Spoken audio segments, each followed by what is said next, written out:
का या इस वर्कशॉप का मकसद ये है कि वही जैसे मैंने आपको पहले बताया कि हम आपस में नॉलेज शेयरिंग कर सकें और उसको हम जो भी एक दूसरे से सीख सकें, वो मकसद है। और क्योंकि मैंडले का मैं काफ़ी अच्छे से यूज़ कर रहा हूँ, ऑलमोस्ट 12 इयर्स हो गए, 2010 से मैं इस्तेमाल कर रहा हूँ। तो जो मेरा एक्सपीरियंस है वो मैं आप लोगों से शेयर करना चाहता हूँ, ये इसका मकसद है। और ताकि हम अमूमन लोग पाकिस्तानी हैं और अ, हम लोग जो है एक यानी इन तरीकों से या इस मेंडले के जरिए हम अपनी प्रोडक्टिविटी काफी हद तक इंक्रीज कर सकते हैं। जो जो मुझे इन टूल्स ने रिसर्च के अंदर फायदा दिया तो वो मैं शेयर करना चाहता हूँ। और इसका मकसद भी यही है, जो जैसो वेब ने रखा कि सब रिसर्चर्स अगर एक दूसरे के साथ ताउन करेंगे तो हर किसी की कैपेसिटी बिल्ड होगी और हम सब कलेक्टिवली उसका फायदा उठा सकते हैं। तो जो मेरी कंटेंट है वो मैं आप लोगों से शेयर कर लेता हूँ।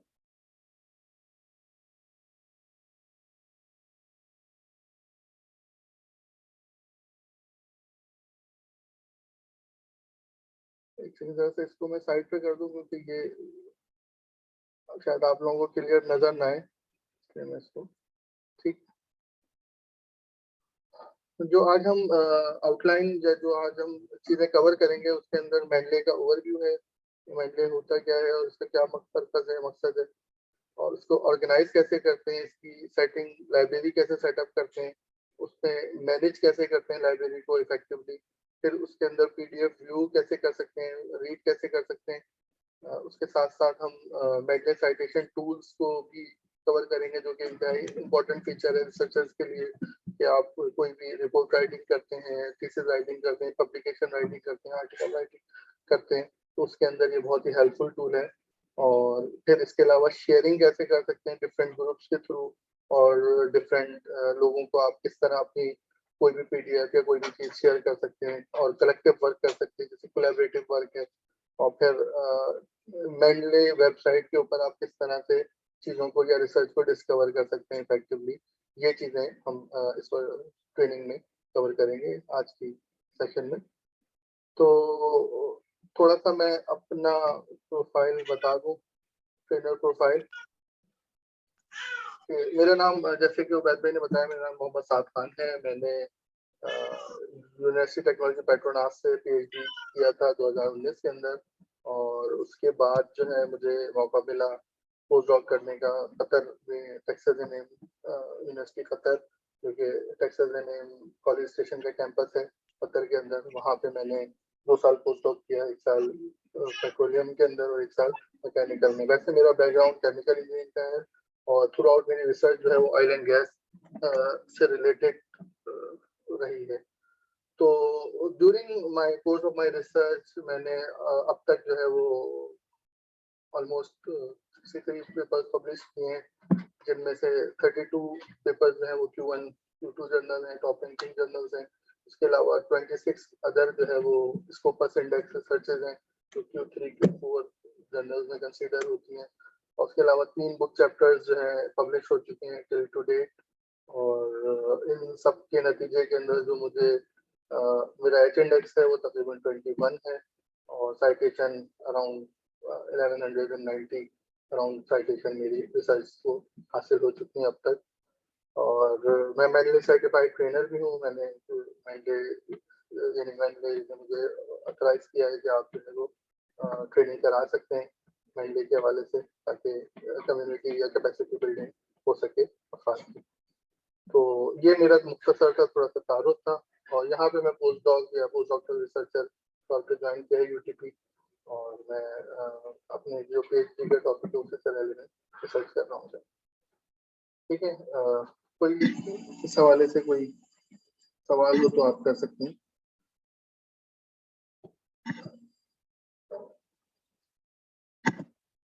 ठीक है, फिर अब मेंडले के बारे में शुरू करते हैं।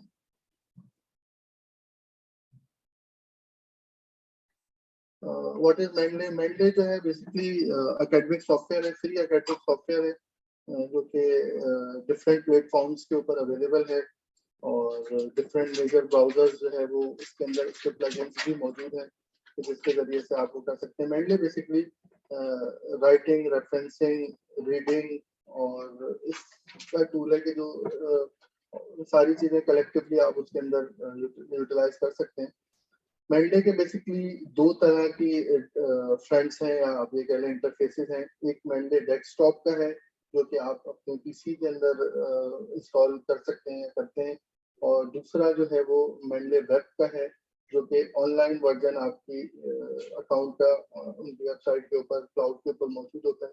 तो दो तरह के इसके प्लेटफॉर्म मौजूद हैं जिसको आप यूटिलाइज कर सकते हैं अपने काम के लिए। तो आगे हम इसको डिटेल में डिस्क्राइब करेंगे कि जो है किस तरह से आप अपना अकाउंट सेटअप कर सकते हैं अगर कोई नया यूजर है, या किस तरह आप उसको यूटिलाइज कर सकते हैं। तो ये एक ओवरव्यू है मेंडे का। ठीक है, कोई सवाल हो यहाँ तक? क्योंकि मैं ही चाहता हूँ कि इंटरेक्टिव सेशन रहे तो अच्छा है, वरना लेक्चर देने का कोई मजा नहीं आता। सही है सर, यहाँ तक तो अभी आगाज है, मेरा ख्याल है अब तक तो बात समझ में आ गई है। अब जब मेंडले शुरू करेंगे तो फिर सवालात बहुत होंगे। अब उस पर बात करते हैं, how to download Mendeley desktop. Actually Mendeley ने अभी थोड़ा सा अपना सेटअप चेंज किया है और उन्होंने मेंडले रेफरेंस मैनेजर के नाम से मेंडले का एक टूल डिस्क्राइब किया है।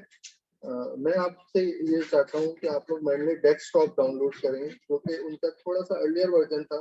अब मेंडले रेफरेंस मैनेजर या मेंडले साइट, इसके अंदर उन्होंने दो चीजों को इंट्रोड्यूस करा है, मेंडले रेफरेंस मैनेजर और Mendel site. Mendel site basically ये यानी इनका स्मॉलर वर्जन है।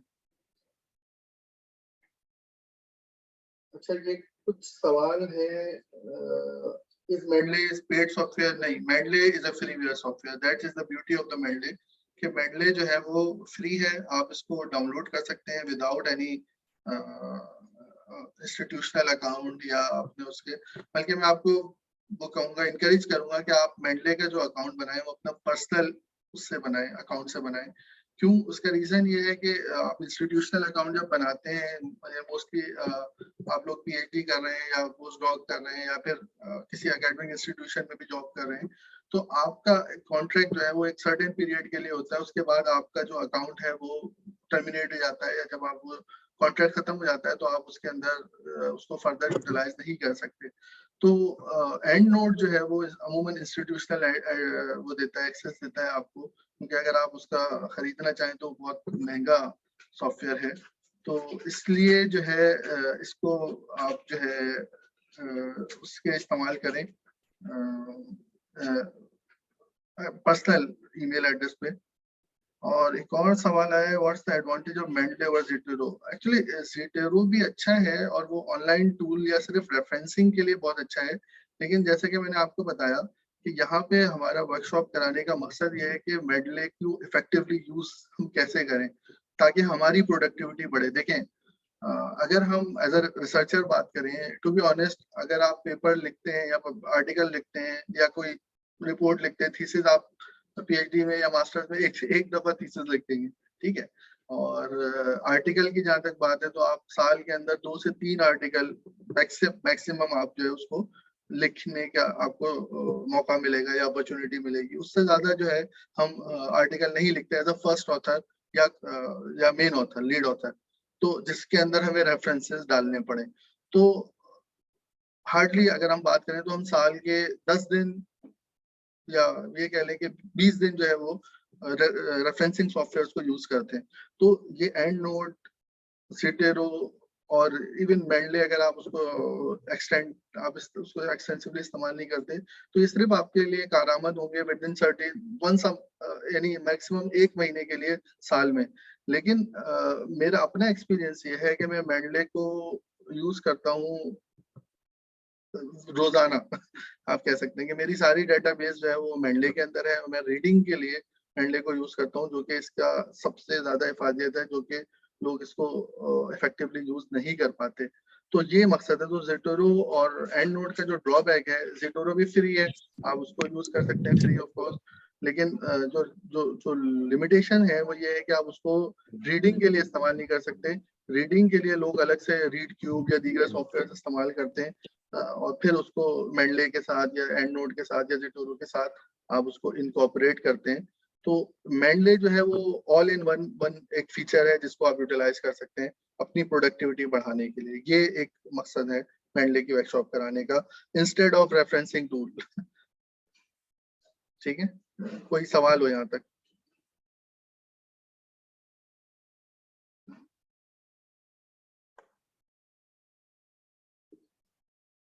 सब कुछ क्लियर है? तो ये मैं लिंक जो है चैट में भी शेयर करा देता हूँ, ताकि आप लोग जो है मेनली डेस्कटॉप डाउनलोड कर लें इंस्टेड ऑफ यूजिंग रेफरेंस में, क्योंकि आप अगर डायरेक्ट डाउनलोड करने की कोशिश करेंगे तो आपके पास जो है वो सिर्फ वो आएगा, यानी mainly plugin, sorry reference manager या साइट टूल आएगा। तो ये लिंक मैंने शेयर करा दिया। ये जो जुबैर भाई ने शेयर करा है हाँ ये भी शायद सेम लिंक है। तो ये देख लें, इनमें से जिस पे भी मेडले डेस्कटॉप हो उसको आप डाउनलोड करें, क्योंकि अगर उसके अलावा करेंगे तो फिर वो उसके अंदर वो सारे फीचर्स नहीं आएंगे जो हम यहाँ पे डिस्कस करना चाह रहे हैं। ठीक है, तो आगे चलते हैं।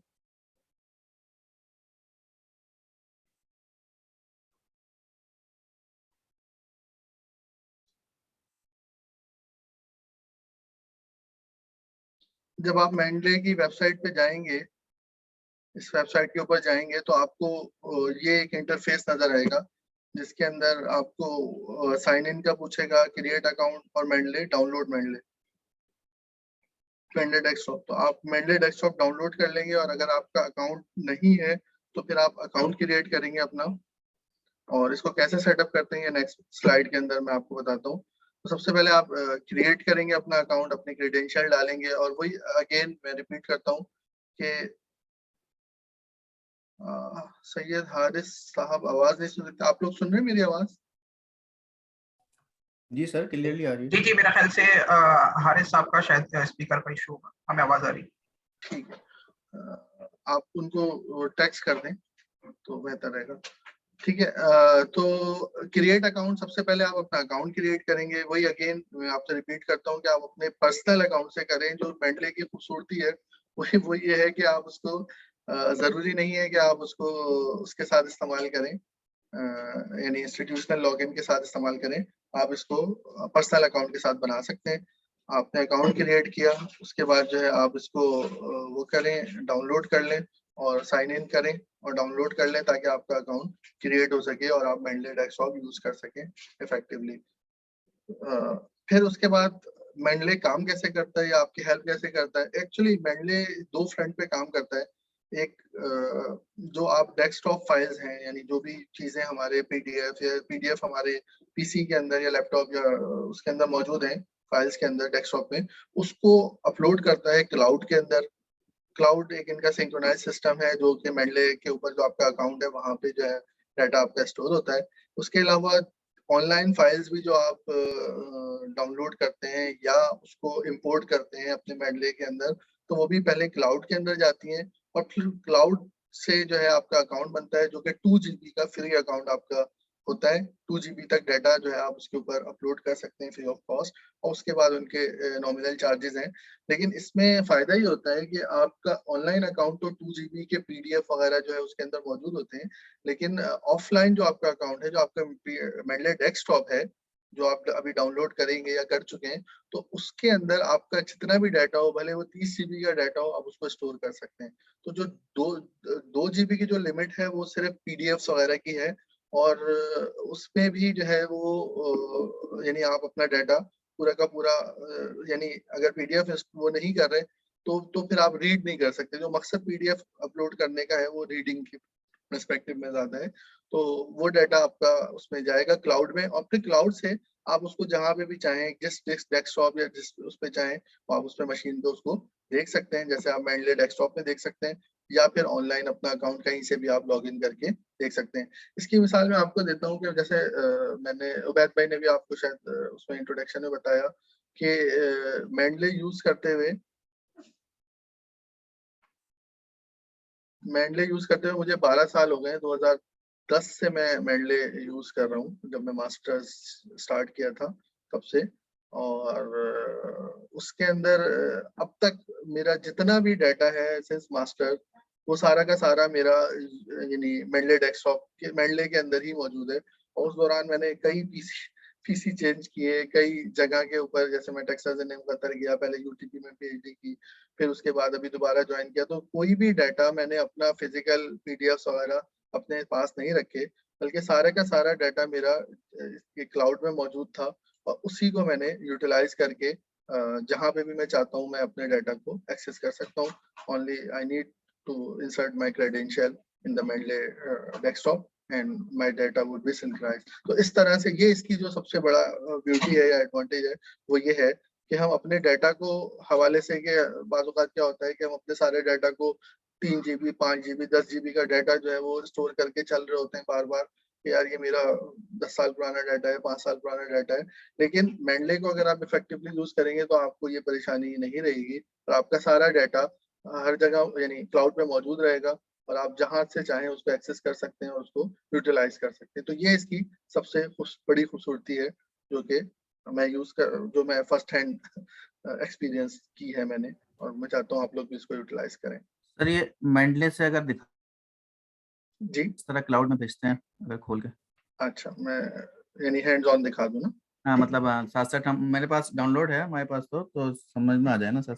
जी मेरा ख्याल है कि मुझे स्क्रीन दोबारा शेयर करानी पड़ेगी। मैं स्क्रीन दोबारा शेयर कराता हूँ। मेरी स्क्रीन नजर आ रही है आप लोगों को? जी सर।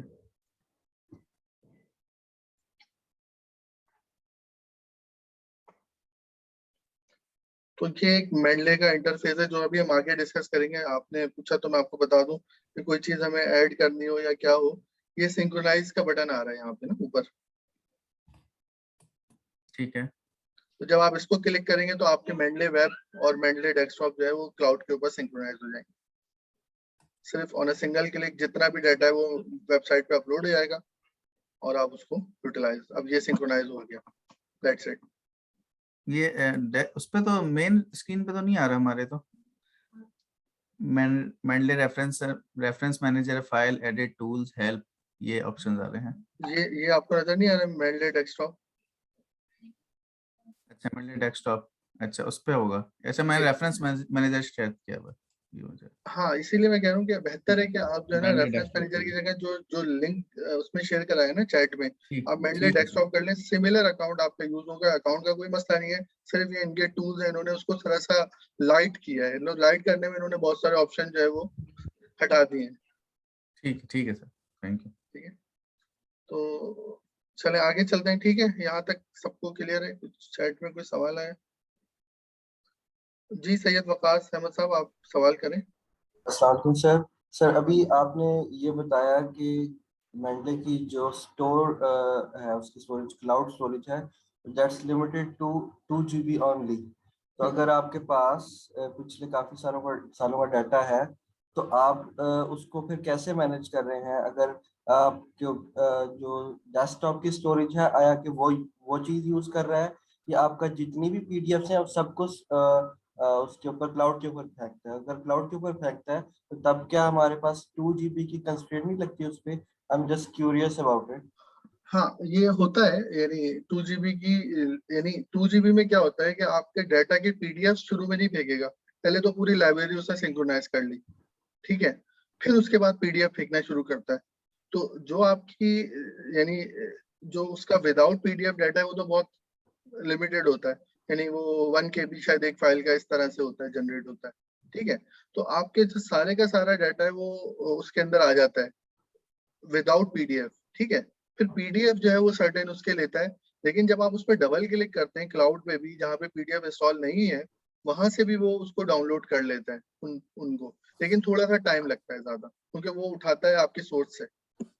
तो एग्जैक्टली मेरा क्वेश्चन यही है कि मैं मेंडले डेस्कटॉप यूज कर रहा हूँ और उसके अंदर मैंने अपनी काफी सारी पीडीएफ फाइल्स जो रिसर्च पेपर्स हैं वो मैंने कलेक्ट करके रखे हैं और मैंने उनको सिंक भी किया हुआ है। ठीक है, तो अगर मैंने सिंक किया हुआ है तो इसका मतलब है कि वो सारी क्लाउड स्टोरेज के साथ लिंक आ है। जाएगी अगर तो आपकी 2 GB की लिमिट पूरी नहीं हुई। हाँ अच्छा, अगर मेरी 2 GB की लिमिट पूरी नहीं हुई तो मेरी सिंक होती रहेंगी बिल्कुल। एज लॉन्ग एज जैसे ही मैं 2 GB की लिमिट को एक्सीड रीच करेंगे। आउट करूंगा तो फिर मुझे फिर उसके बाद क्या परेशानी क्या हो सकती है? परेशानी ये हो सकती है कि आपका जब आप दूसरी जगह अपने दूसरे पीसी पे अकाउंट खोलेंगे ना, तो जी, वहां जी। से डाउनलोड या सिंक्रोनाइज होने में या डाउनलोड होने में थोड़ा टाइम ज्यादा लगेगा। अच्छा अच्छा, सिर्फ वहां पे अगर किसी दूसरी जगह ट्रांसफर करता हूँ तो सिर्फ एक दफा डाउनलोडिंग करने में टाइम लगेगा, मगर जी, डाटा मेरा सारे का सिक्योर सारा एट द रहेगा, सेम टाइम आ सेव हो जाएगा, जाएगा, शिफ्ट यानी हो जाएगा, डाटा एग्जैक्टली लॉस नहीं होगा। बिल्कुल। सही सही सही, थैंक यू सर। टाइम ज्यादा लगेगा क्योंकि वो फिर जिस सोर्स से आपने अपलोड किया है वहां से वो डाउनलोड करने की कोशिश सही करेगा। सही सही सही, मैं जी, समझ गया। हारिस साहब आपका कोई सवाल है? जी सर, क्वेश्चन ये पूछना है मैंने कि अब आप कह रहे हैं कि इसकी क्लाउड स्टोरेज अलग है, तो क्या डेस्कटॉप के ऊपर जो डाउनलोड करेगा उसकी स्टोरेज अलग होगी? जी, डेस्कटॉप पे तो आप जितना चाहें वो कर सकते हैं। PDF 10 GB, 15 GB, 100 GB, doesn't matter. और अच्छा, और इसके अलावा इसकी प्राइसिंग का क्या चक्कर है? ये वैसे तो फ्री है, यानी फ्री वेयर है 2 GB तक। उसके बाद इनके कुछ चार्जेस हैं, एनुअल चार्जेस, लेकिन उसकी जरूरत नहीं पड़ी मुझे आज तक तो। यानी मेरे पीडीएफ में अभी मैं आपके साथ शेयर भी करूंगा, यानी मेंडले के अंदर 5,000 से ज्यादा पीडीएफ मौजूद हैं, जो मेरे मास्टर्स से अब तक जो भी मैंने यूज किया 10-12 सालों के अंदर, वो चीज मौजूद है। और मुझे तो कभी यानी वो मसला नहीं हुआ कि क्लाउड से चीज जो है आपको परचेज करनी पड़ी।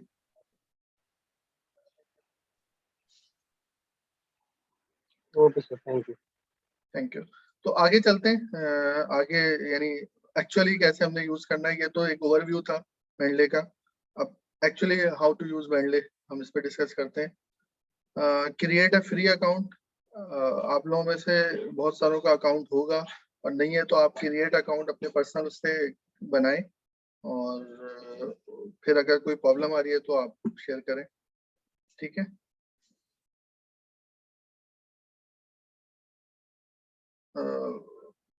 अकाउंट है मोस्टली लोगों का, तो हम आगे चलें या थोड़ा सा वेट करें? जी जी, साथ भी अकाउंट मेरे ख्याल से बहुत लोग हैं। ठीक है। तो जब आप अकाउंट बना लेते हैं तो ये मेंडले की स्क्रीन आपके सामने आती है, ठीक है? तो अब इसकी मुख्तलिफ चीजें हम यहाँ से देखते हैं क्या क्या इसके अंदर फीचर्स हैं। और इसी तरह से मेंडले वेब जो है वो आपका इस तरह से नजर आ रहा होता है। ये मैं आपको मेंडले वेब भी दिखा देता हूँ, ये स्क्रीनशॉट है उसका, और इसका रियल मेंडले वेब को हम यहाँ से देख लेते हैं।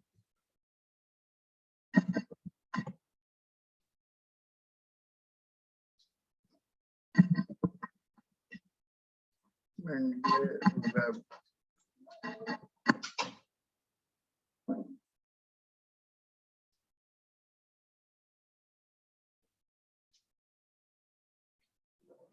ठीक है, ये मेंडले वेब का एक ओवरव्यू है लाइब्रेरी का, जो कि आपने पहले, ये एक ओवरव्यू है सर्चिंग के लिए, और ये लाइब्रेरी को ये सिंक्रोनाइज कर लेता है, और ये व्यू सेम आ गया जो कि हमने यहाँ देखा था, ठीक है?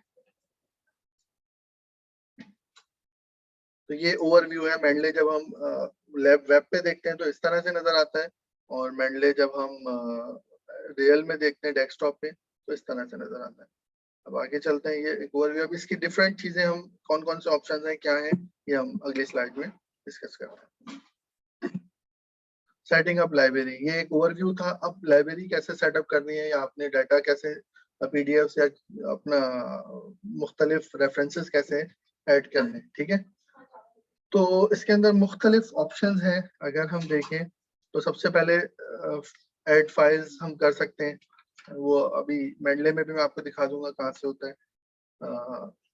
फोल्डर भी ऐड कर सकते हैं, मैनुअल एंट्री कर सकते हैं, और इंपोर्ट फ्रॉम बिब्लियोटेक्स या बिबटेक्स या डिफरेंट उससे वो कर सकते हैं, जो कि उसमें मौजूद होते हैं आपके गूगल स्कॉलर वगैरह से भी, या दीगर रेफरेंसिंग साइट्स, आर्टिकल साइट्स में भी मौजूद होती है, तो उनसे भी बिबटेक्स या दीगर फॉर्मेट में आप इसको डाउनलोड कर सकते हैं। इसको हम अभी यहाँ पे डिस्कस कर लेते हैं कि कैसे, ठीक है? ऐड फाइल्स, जैसे कि उसमें लिखा था ऐड फाइल्स, आप सिंपल कंट्रोल ओ या ऐड फाइल करेंगे, और इसके अंदर जो भी आप पीडीएफ करना चाहते हैं, मिसाल के तौर पे मैं ये पीडीएफ डालना चाहता हूँ, इसको मैंने ओपन किया तो ये अब चेक कर रहा है और ये पेपर जो है इंसर्ट हो गया। अब इसको जब इंसर्ट किया तो एक दफा हमें चेक कर लेना चाहिए कि इसने सब चीजें सही की हैं क्या नहीं, क्योंकि बाज़ औक़ात क्या होता है कि फॉर्मेटिंग के स्टाइल की वजह से चीजों को ये नहीं कर पाता। लेकिन आप देखें मोस्टली चीजें इसने खुद ब खुद सारी उठा ली है।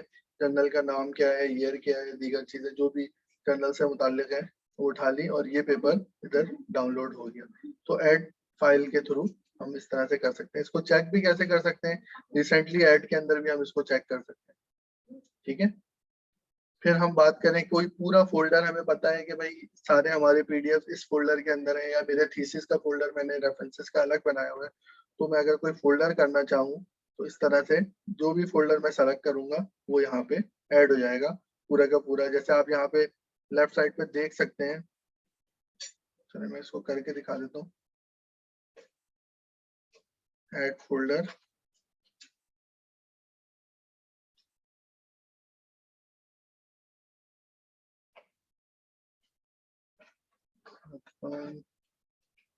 downloads, sort data, let's suppose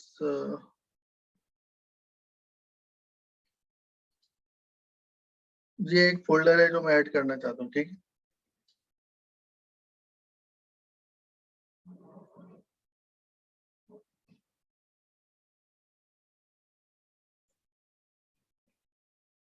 अब लेकिन उस फोल्डर के अंदर कोई भी वो नहीं थी।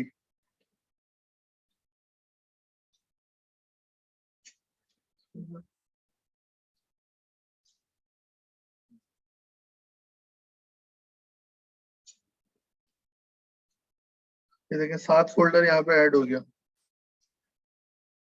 नहीं, असल में इस फोल्डर के अंदर जितने भी पीडीएफ होंगे ना वो इंस्टॉल हो जाएंगे इधर, लेकिन उस फोल्डर के अंदर क्योंकि कोई पीडीएफ मौजूद नहीं था तो यहाँ पे ऐड नहीं हुआ। लेकिन अब उस फोल्डर के अंदर जब भी मैं कोई पीडीएफ डालूंगा तो खुद ब खुद यहाँ से सिंक्रोनाइज हो जाएगा। तो ऐड फोल्डर का मकसद ये होता है।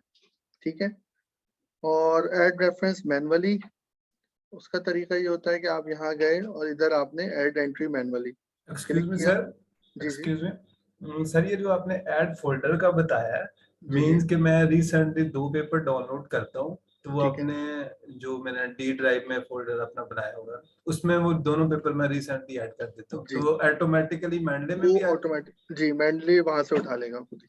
Okay okay thank you. यानी आपको जरूरत नहीं पड़ेगी कि उस फोल्डर को आप बार बार सिंक्रोनाइज करते हैं या वहां से उसको मैनुअली लाते रहें मेंडले के अंदर। ठीक हो गया थैंक यू। अच्छा, नेक्स्ट हम चलते हैं मैनुअली। ठीक है, तो मैनुअली क्या होता है, आप ऐड एंट्री मैनुअली और यहाँ पे आप जो है उसके इंफॉर्मेशन डालें। एक तो ये तरीका है, लेकिन उसका आसान तरीका मैं आपको बताता हूँ क्या है कि आपने गूगल पे कुछ भी टाइप किया, जैसे मेरा गैस हाइड्रेट है तो मैं उसमें ज्यादा इंटरेस्टेड हूँ, या कोई भी पेपर मिसाल के तौर पे मैं गूगल स्कॉलर से ले लेता हूँ। ठीक है, स्कॉलर गूगल, और इसके अंदर मुझे लेट सपोज ये पेपर मुझे पसंद आ रहा है, मैं इसको डाउनलोड करना चाहता हूँ। अब मैं क्या करूँगा कि मैं इसका DOI नंबर जो है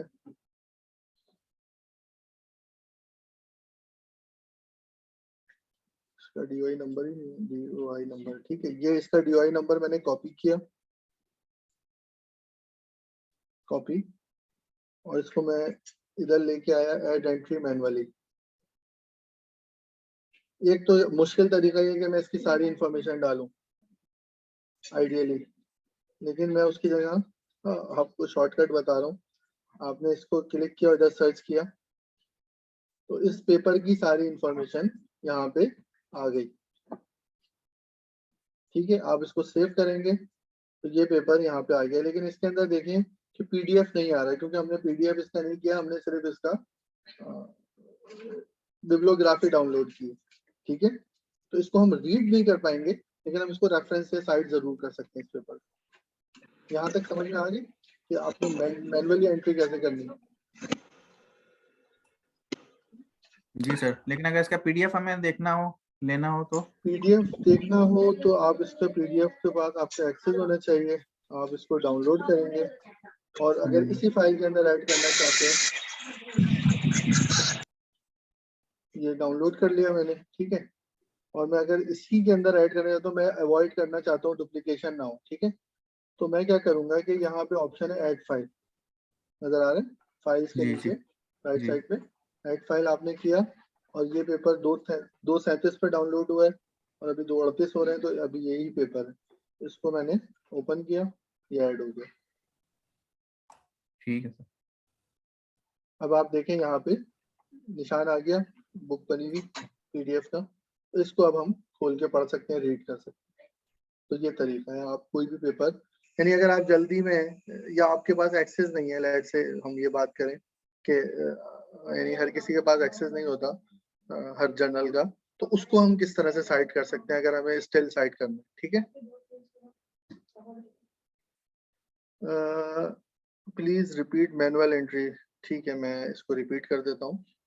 मैनुअल एंट्री के लिए आप ऐड पे जाएंगे, ऐड एंट्री मैनुअली, और यहाँ पे आप जो है वो यूआरएल कॉपी करके डालेंगे जर्नल का, क्योंकि मैंने कॉपी किया हुआ था किसी भी पेपर का जो भी आपको डाउनलोड करना है, जब आप यूआरएल डालेंगे और इसको सर्च करेंगे तो ये पेपर खुल जाएगा।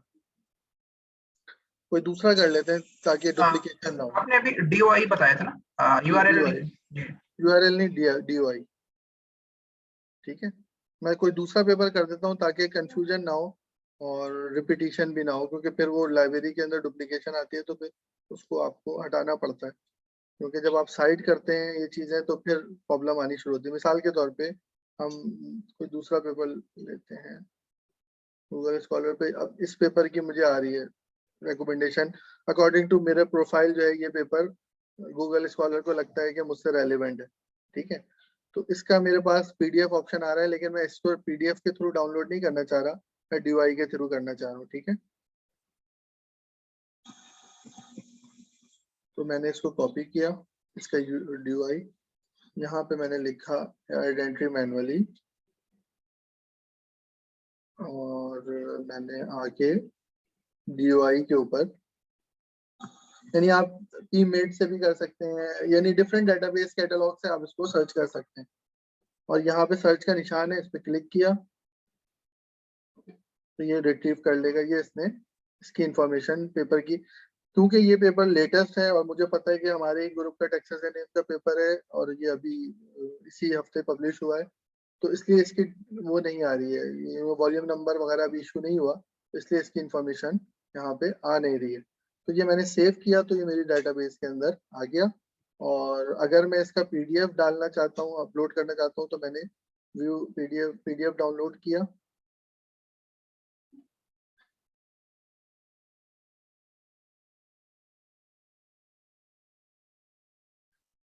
इसको मैंने डाउनलोड किया अपने डेटाबेस में अपने पीसी में, और यहाँ से जिस पेपर को हम ले रहे हैं उसी के अंदर ऐड फाइल के अंदर हमने क्लिक किया, और ये पेपर 240 पे डाउनलोड हुआ है, अभी डाउनलोड हुआ है, तो यही पेपर, यानी आप क्रॉस चेक कर सकते हैं कि आप सही पेपर का फाइल अपलोड कर रहे हैं कि नहीं, क्योंकि अगर ये नहीं हुआ तो आपके लिए बड़ी मुसीबत है कि आपने रेफरेंस किसी और का देना चाह रहे हैं और पेपर कुछ और खुल रहा है, तो आप कंफ्यूज रहेंगे, तो बेहतर है कि पहले ही आप इसको क्रॉस चेक कर लें ताकि ये प्रॉब्लम आपको फेस ना करनी पड़े, ठीक है। तो इस तरह से ये पेपर मेरी डेटाबेस के अंदर आ गया एड मैनुअली के थ्रू।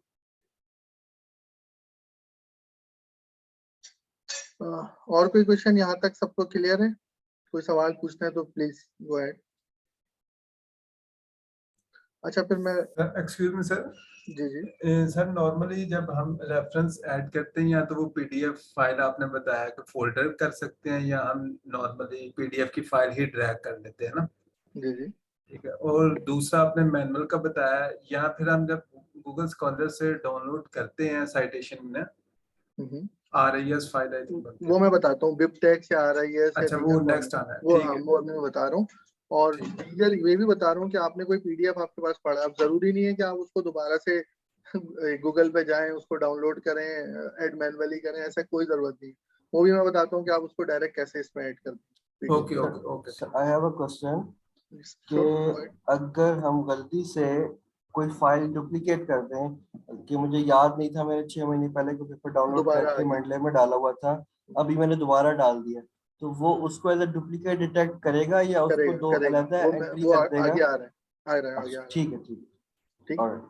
अच्छा, अब वो मुझे डायरेक्ट PDF करना है, ठीक है ना। मैंने तो आपको उसका बताया ऐड फाइल। अब ऐड फाइल तो हमने बता दिया PDF या कुछ भी है। अब अगर आप ऐसे नहीं करना चाह रहे कि मैं यार पूरा वो क्यों चलाऊं, मैं इसको शॉर्टकट कैसे वो कर सकता हूँ ताकि आपको स्क्रीन नजर आए, ठीक है। अच्छा, मिसाल के तौर पे इस पेपर को मैं डिलीट कर दूं, डिलीट डॉक्यूमेंट, कोई चीज आपको नहीं इस्तेमाल करनी, आपको लगता है कि ये नहीं है, डिलीट डॉक्यूमेंट की। अब अगर मुझे इस फाइल को अपलोड करना है या लेट से कोई और फाइल को मुझे अपलोड करना है मेंडले के अंदर, ठीक है।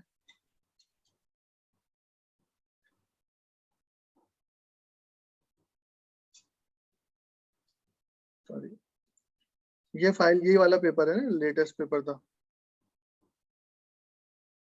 ये पेपर, जो ये वही वाला डॉक्टर शाम का पेपर था, मैंने बताया कि हमारे ग्रुप का पेपर था। तो मैं इसको डायरेक्ट उठा के मेंडले के अंदर वो कर सकता हूँ। ये थोड़ा सा मेरे उसका कोई इशू है, मिसाल के तौर पर मैं इसको डॉक्यूमेंट से खोल देता हूँ, डाउनलोड्स में पेपर पड़ा होगा, ये पेपर है मेरा ख्याल है 240 पे डाउनलोड किया था ना हमने।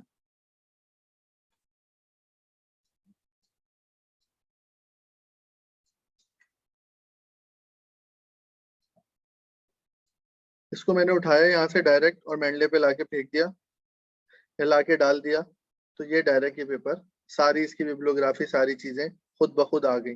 तो अगर आपके पास कोई फोल्ड यानी पहले से डेटाबेस बनी हुई है, PDFs मौजूद हैं, तो आप इसी तरह करें, सबको आपने सेलेक्ट किया और इस पे लाके मेंडले पे डाल देंगे, इकट्ठे भी या इंडिविजुअली भी, तो आपकी पूरी लाइब्रेरी सेटअप हो जाएगी डायरेक्टली PDF से। जरूरी नहीं है कि आप ऐड फाइल से ही जाएं, आप डायरेक्ट भी डाल सकते हैं, ये भी ऑप्शन है सहूलत के लिए। जैसे मेरा रिसर्च आर्टिकल्स का एक पूरा फोल्डर है, कोई बिल्कुल, अच्छी खासी, कोई 8-10 GB का, तो मैं पूरा पूरा फोल्डर सेव कर सकते हैं? पूरा फोल्डर सेव कर सकते हैं। ये जैसे मैंने पहले बताया ऐड फोल्डर, तो जो ऐड फोल्डर में फोल्डर, आपका है वो आप फोल्डर पूरा अपलोड कर सकते हैं। ठीक है। ऐड फोल्डर आप वो सेलेक्ट करेंगे और सिंक्रोनाइज करेंगे, वो पूरे का पूरा, यानी वो सारी फाइलें पूरा फोल्डर उसमें अपलोड हो जाए। ठीक है, आगे चलें। ठीक है सर। अच्छा, फिर बिब्लियोग्राफिक, ठीक है। बिब्लियोग्राफिक, क्योंकि बाज लेट सपोज हम बात करते हैं, गूगल स्कॉलर पे बहुत सारे पेपर्स मौजूद होते हैं जिनका हमें एक्सेस नहीं होता, ठीक है ना। यानी अगर यूनिवर्सिटी का एक्सेस आपके पास नहीं है, और या यूनिवर्सिटी ने भी सर्टेन पेपर्स का एक्सेस आपको एक्सेस दिया होता है, बहुत सारे नहीं दिए होते, तो मिसाल के तौर पे हम कोई भी इस्लामिक फाइनेंस लिखते हैं, इस्लामिक फाइनेंस सिस्टम, और इसका कोई रैंडम पेपर हम देखते हैं कि ये पेपर, ये तो खैर एक्सेस है मेरे पास क्योंकि यूनिवर्सिटी की, और मेरे पास एक्चुअली 2 यूनिवर्सिटीज का एक्सेस है, UTP का भी और टेक्सास A&M का भी, तो इसलिए फॉर्चुनेटली बहुत सारे पेपर्स खुल जाते हैं। लेकिन लेट सपोज हमारे पास इस पेपर का एक्सेस नहीं है, हम ये कंसीडर करते हैं कि इस पेपर को हमें रेफरेंस करना है, खुल गया। अच्छा, इसमें आप कोई भी पेपर सेलेक्ट करते हैं तो ये नीचे साइड का ऑप्शन आ रहा है जो कि हम यूज करते हैं ना, ये मुख्तलिफ ऑप्शंस खुल गए, ठीक है। ये डायरेक्ट अगर आपने रेफरेंस साइट करना होता है जो हम यूजुअली करते हैं, तो नीचे आप देखें तो इसके अंदर डिफरेंट ऑप्शंस आ रहे हैं, ठीक है। BibTeX, and note, ref manager, reference work, तो ये जो है मेनली बिबटेक्स को और रेफरेंस मैनेजर को सपोर्ट करता है, RIS फॉर्मेट।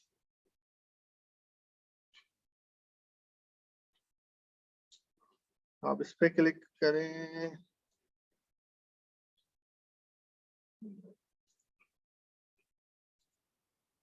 ये RIS फॉर्मेट में रेफ मैनेजर पे क्लिक करेंगे तो RIS डाउनलोड हो गया।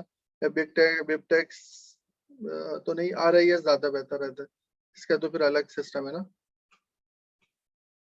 सॉरी। तो ये RIS के थ्रू भी हम रेफरेंस को ऐड कर सकते हैं, बिबटेक्स के थ्रू। हम ऐड में गए, ऐड फाइल, ये RIS पे क्लिक किया, सेलेक्ट किया और हमने इसको वो किया, तो ये पेपर आ गया, आप देखें। लेकिन इसका पीडीएफ नहीं आएगा क्योंकि पीडीएफ हमारे पास हमें एक्सेस नहीं है। फिर हमें उसको बाद में लेके उसी तरह अगर हम उसको ऐड करना चाहते हैं तो ऐड फाइल्स में के थ्रू उसके जब हमें पीडीएफ एक्सेस हो जाए हम उसको ऐड कर सकते हैं इसके ऊपर, ठीक है। लेकिन हमारे पास रेफरेंस देने के लिए ये चीज मौजूद रहेगी। ये आप देखें, इसने सारी चीजें खुद ब खुद उठा ली हैं और इफेक्टिवली उठा ली हैं, हमें रेफरेंस देने में कोई मसला नहीं होगा आगे, ठीक है। तो इस तरह हम बिब्लियोग्राफी के थ्रू भी या RIS format specially reference manager format के थ्रू भी चीजों को यूज कर सकते हैं। एक्सक्यूज मी सर, जी जी कह लें कि मैंने एक दफा PDF फाइल मैंने अपलोड कर दी, ठीक है। तो वो कह लें कि 4-5 दिनों के बाद मैंने वो दोबारा काम को स्टार्ट किया, तो मैंने सोचा कि ये इसको ना डायरेक्ट मैं रेफरेंस मैनेजर ही इसका डाउनलोड करके तो रेफरेंस दे देता हूँ, मुझे पता है इसके अंदर क्या है ना, तो वो डुप्लीकेट शो या करेगा। RIS फॉर्मेट के अंदर, राइट? जी जी, ठीक है। PDF ऑलरेडी इसमें अपलोडेड है। सॉरी, दोबारा कीजिएगा, कहिएगा।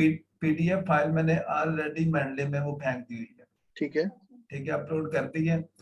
तो वो मैं दोबारा से फर्ज करें कि PDF नहीं, मैं रेफरेंस मैनेजर ही रेफरेंस देने के लिए वो करना चाह रहा हूँ, तो ऑलरेडी उसकी PDF पड़ी हुई है, तो RIS फाइल फिर जो क्या है होगा, RIS जब आप इंक्लूड करेंगे तो ये होगा क्या कि दो तरह से उसमें जाएगा। जब डुप्लीकेट में आएगा, ठीक अच्छा है डुप्लीकेट मॉडल, जी, तो उसको फिर मैं अभी आगे हम डिस्कस करेंगे कि डुप्लीकेट कैसे रिमूव कर सकते हैं, चेक कर सकते हैं। तो फिर उसको आप दोनों को फाइल को मर्ज कर सकते हैं। सही है, ठीक है ये सर। सारे ऑप्शन हम आगे कवर करेंगे। और एक और सवाल आया था चैट के अंदर शायद कि please demonstrate Mendeley referencing in MS word. तो ये अभी नेक्स्ट स्टेप पे आएगा अरसलान साहब, थोड़ा सा वेट कीजिए, मेरे साथ रहे, बेयर करें टाइम। तो हम आगे, क्योंकि अगर आपको बेसिक्स नहीं पता होगा और आप डायरेक्ट रेफरेंसिंग उस पर जाएंगे तो आप इसको सही से यूटिलाइज नहीं कर सकेंगे। जैसे कि मैंने शुरू में भी कहा कि इसका मकसद यही है कि आप मेंडले को इफेक्टिवली यूज कर सकें। देखें, रेफरेंसिंग तो इस वन यानी उसका एक पार्ट है मेंडले डेस्कटॉप का। मेंडले डेस्कटॉप एक्चुअली बड़ी चीज है, तो उस बड़ी चीज को आप कवर करें तो ये रेफरेंसिंग हो जाएगी कवर, इसका कोई मसला नहीं। हम आते हैं उसकी तरफ, नेक्स्ट स्टेज पे हम उसी की डिस्कस करेंगे, ठीक है। आगे चलते हैं तेजी से। तो ये हो गया, सारे ऑप्शंस हमने देख लिए। एंड नोट के थ्रू भी आप ले सकते हैं, डिफरेंट ऑप्शंस के थ्रू RIS G2 लाइब्रेरी को भी इंसर्ट कर सकते हैं, ये सारे इसमें काम कर सकते हैं, ठीक है। आगे चलते हैं नेक्स्ट।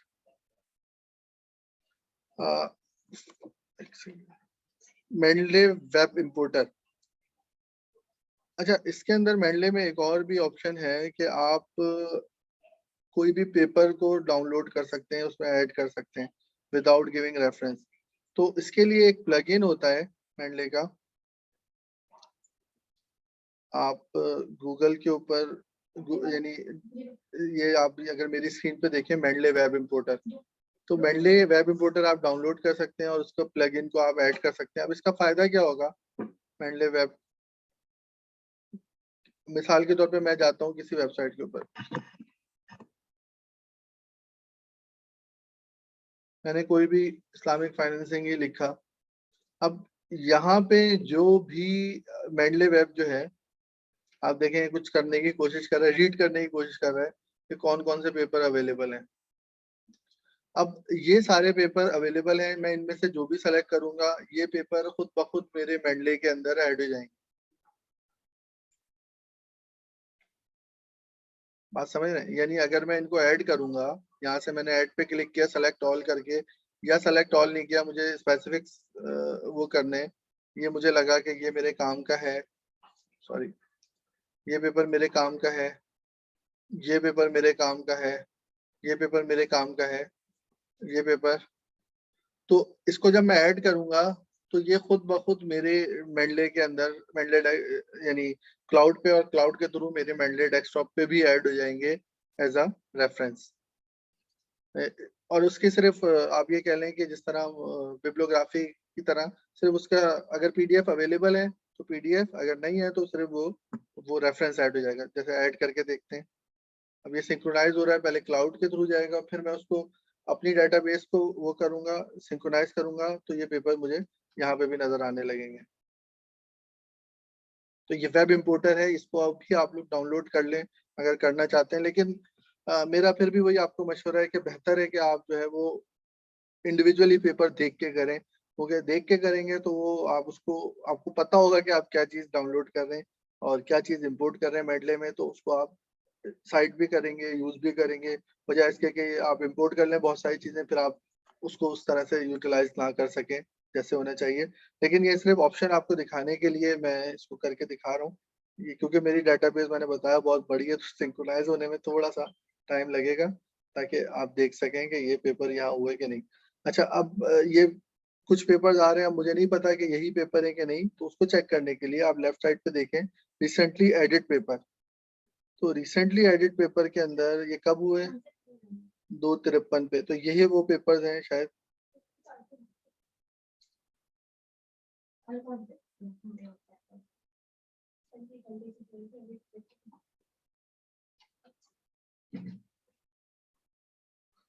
कि ये रिस्क फाइनेंस और ये जो पेपर्स हैं ये इसके अंदर आ गए। ठीक है, जो वहां से किए थे, किसी का एक आध का पीडीएफ मौजूद था तो वो पीडीएफ भी आ गया, नहीं था तो वो उसके बगैर आ गए। 3 पेपर हमने किए थे ना अभी, ये देखिए। तो इस तरह से ये वेब इंपोर्टर है जिसको आप यूज कर सकते हैं। लेकिन अगेन वही बात कि इसको, ये कोई इतना ज्यादा जरूरी नहीं है कि जिसके बगैर आपका काम नहीं चलेगा। अगर ये कर लेते हैं क्विक रेफरेंसिंग के लिए ये वो अच्छा टूल है, लेकिन ओवरऑल जो है ये इतना कोई ये नहीं, उसके बगैर भी आप इसको आगे लेके चल सकते हैं। ठीक है, आगे चलें। कोई सवाल यहाँ तक? जी, इसमें डॉक्टर साहब मेरा एक सवाल है। मैं अदील बात कर रहा हूँ। जी आदिल भाई प्लीज। असल में मैंने ना एक फ़ोल्डर जैसे बनाया और उसमें अपने सारे जो पेपर्स हैं उसमें जो है वो डाउनलोड करता हूँ। तो है। अब जब मैं मेंडले को मतलब रिफ्रेश करता हूँ, तो नॉर्मली होता क्या है कि मुझे ना मैनुअली जाके उसमें ऐड करवानी पड़ती है फाइल्स मेंडले के अंदर। मतलब वो ऑटो सिंक नहीं करता है वहाँ से ना फाइल्स को। तो इसका क्या तरीक़ेकार है? होना चाहिए इसको। अगर आपने फोल्डर ऐड किया हुआ है तो उस फोल्डर में आप जो भी पीडीएफ डाउनलोड करेंगे वो उसको उसके अंदर आना चाहिए। जो गुज़िश्ता हैं, जो पहले डाउनलोड किए हैं वो तो नज़र आती हैं। लेकिन अब जैसे अगर मैं कोई फ्रेश फाइल डाउनलोड कर रहा हूँ, कोई रीसेंट फाइल उसमें मौजूद है, तो उसको फिर जाके दोबारा ऐड फाइल के ज़रिए जो है वो ऐड नहीं, करवाना ऐड पड़ता ऐड है। फाइल करने की जरूरत नहीं है, वरना तो फोल्डर ऑप्शन की जरूरत नहीं है, आपको सिर्फ सिंक्रोनाइज करना पड़ेगा और उसको उठाना चाहिए।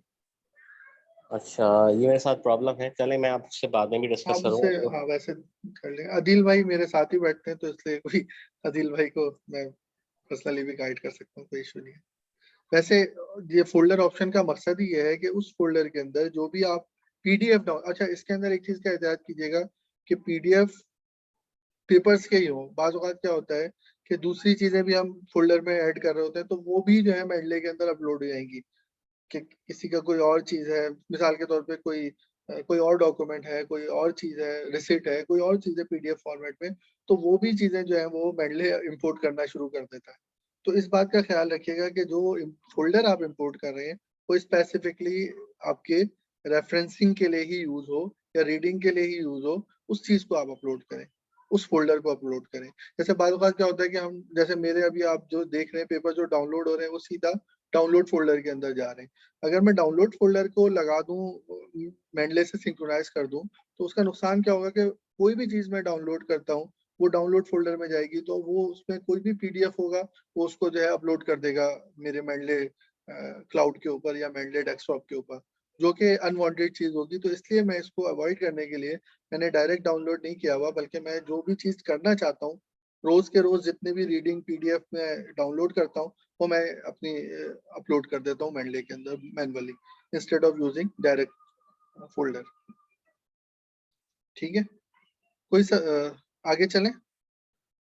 और इसी तरह से मेंडले वेब इंपोर्टर के अंदर सजेशन भी आ रही होती है कि आपके प्रोफाइल के लिए, जैसे गूगल स्कॉलर पे आपने देखा जैसे ही मैंने अपलोड किया तो कुछ पेपर्स जो मेरे प्रोफाइल से रेलेवेंट थे, मेरे काम से रेलेवेंट थे, वो सजेस्ट हो रहे हैं। तो इसी तरह मेडले भी अपनी सजेशन करता है based on the Scopus profile, Scopus database. क्योंकि मेडले बेसिकली स्कोपस का है और एंड नोड जो है वो ISI या वेब ऑफ साइंस का है, अमेरिकन सिस्टम है। तो ये दोनों का डिफरेंस है बेसिकली। एक यानी स्कोपस बेस्ड ड्रिवन है, स्कोपस डेटाबेस कवर करता है, और एक जो है ISI डेटाबेस कवर करता है। तो ये दोनों का डिफरेंस है एक्चुअली, एंड नोड और मेंडले का। और एंड नोड के लिए आपको लाइसेंस वर्जन होना चाहिए, और नहीं है तो बहुत महंगा है वो। ये कुछ ड्रॉबैक्स हैं एंड नोड के, क्योंकि मेंडले में आपको नहीं देखने पड़ते। आगे चलते हैं, मेंडले वेब इंपोर्टर जो हमने कहा, इसके डिफरेंट प्लगइन्स मौजूद हैं। क्रोम का है, फायरफॉक्स का है, एज का है।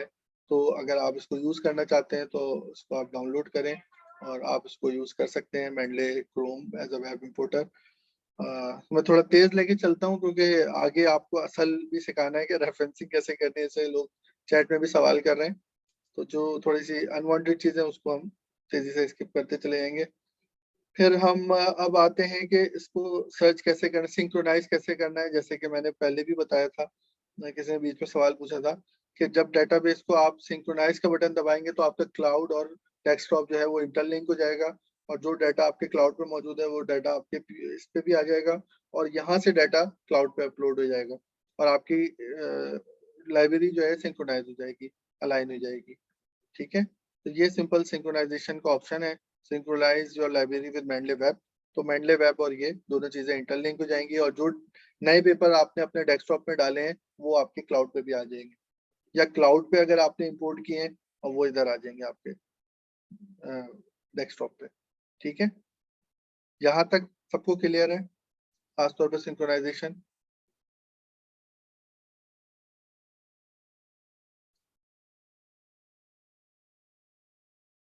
कोई कुछ नहीं बोल रहा तो मैं अज्यूम करूँ कि क्लियर है। साथ साहब मेरा एक छोटा सवाल है। जी जी जरूर। थैंक यू, बहुत इंटरेस्टिंग जा रहा है और उसमें काफी चीजें सीखने को मिल रही है। वैसे मैं तो एज ए रिफ्रेशर इसमें आ रहा था, लेकिन बहुत सारी चीजें क्योंकि वो नई हो गई है, हमारी PhD थोड़ी पुरानी हो गई है, तो आपको पता है चीजें एडेड होती रहती है। अच्छा, इसमें हम ये कर सकते हैं, लेट्स से कि डायरेक्टली हम जो है वो उस पे काम कर रहे हैं मेंडले डेस्कटॉप पे, और यहीं पे इसी के सॉर्टेड फोल्डर्स बना रहे हैं ना, जैसे गूगल से डायरेक्ट मैंने अपने कंप्यूटर की मेमोरी में फोल्डर नहीं बनाया, डायरेक्ट इस पे बनाया मेंडले डेस्कटॉप पे, ताकि मेरी रीडिंग सारी यहीं से हो, साइटेशन भी यहीं से हो। तो इज इट पॉसिबल कि मैं मेंडले डेस्कटॉप से अपने कंप्यूटर की मेमोरी में रिवर्स बैक करके फोल्डर को इंपोर्ट कर सकूं? अभी तो हम कंप्यूटर से मतलब अपने डाउनलोड से मेंडले डेस्कटॉप क्या इसको रिवर्स कर सकते हैं कि इसी का फोल्डर उसमें कर दें वापस? यानी आप ये चाह रहे हैं कि कुछ पेपर्स इसके अंदर मौजूद हैं जो कि आपके डेस्क यानी डाउनलोड्स में मौजूद नहीं है, आपके डेस्कटॉप पे मौजूद नहीं है, आपके किसी और पीसी से आपने इसमें इंपोर्ट कर लिए थ्रू मेंडले क्लाउड, और उसको आप किस तरह से अपने पीसी के ऊपर ला सकते हैं, यही आपका सवाल है ना? जी जी हाँ, इसी तरह से समझ लीजिए। ठीक है, अब मिसाल के तौर पर ये पेपर है, मुझे इसको चाहिए, आप ये कह लें कि ये पेपर है, ये पेपर है, ये पेपर है, इनका मुझे वो चाहिए एक्सपोर्ट विद, इसका ऑप्शन होता है एक्सपोर्ट का, एक्सपोर्ट विद एनोटेशन। एनोटेशन मतलब ये होगा कि अगर आपने इसके ऊपर कोई कमेंट्स लिखा है, कि बाज़ औक़ात जब हम रीड करते हैं तो हम पॉइंट्स बनाते हैं ना कि भाई यार मुझे ये जी जी पॉइंट बिल्कुल। अच्छा लग रहा है कि यार ये जो इसने ये जो है इसको मैं वो करता हूँ, इसको मैं नोट कर लेता हूँ, हाईलाइट कर देता हूँ या नोट कर लेता हूँ। तो ये जी चीज जो है अगर इसके समेत आपको चाहिए तो आप इसको करेंगे एक्सपोर्ट विद एनोटेशन, और उसके बगैर चाहिए तो एक्सपोर्ट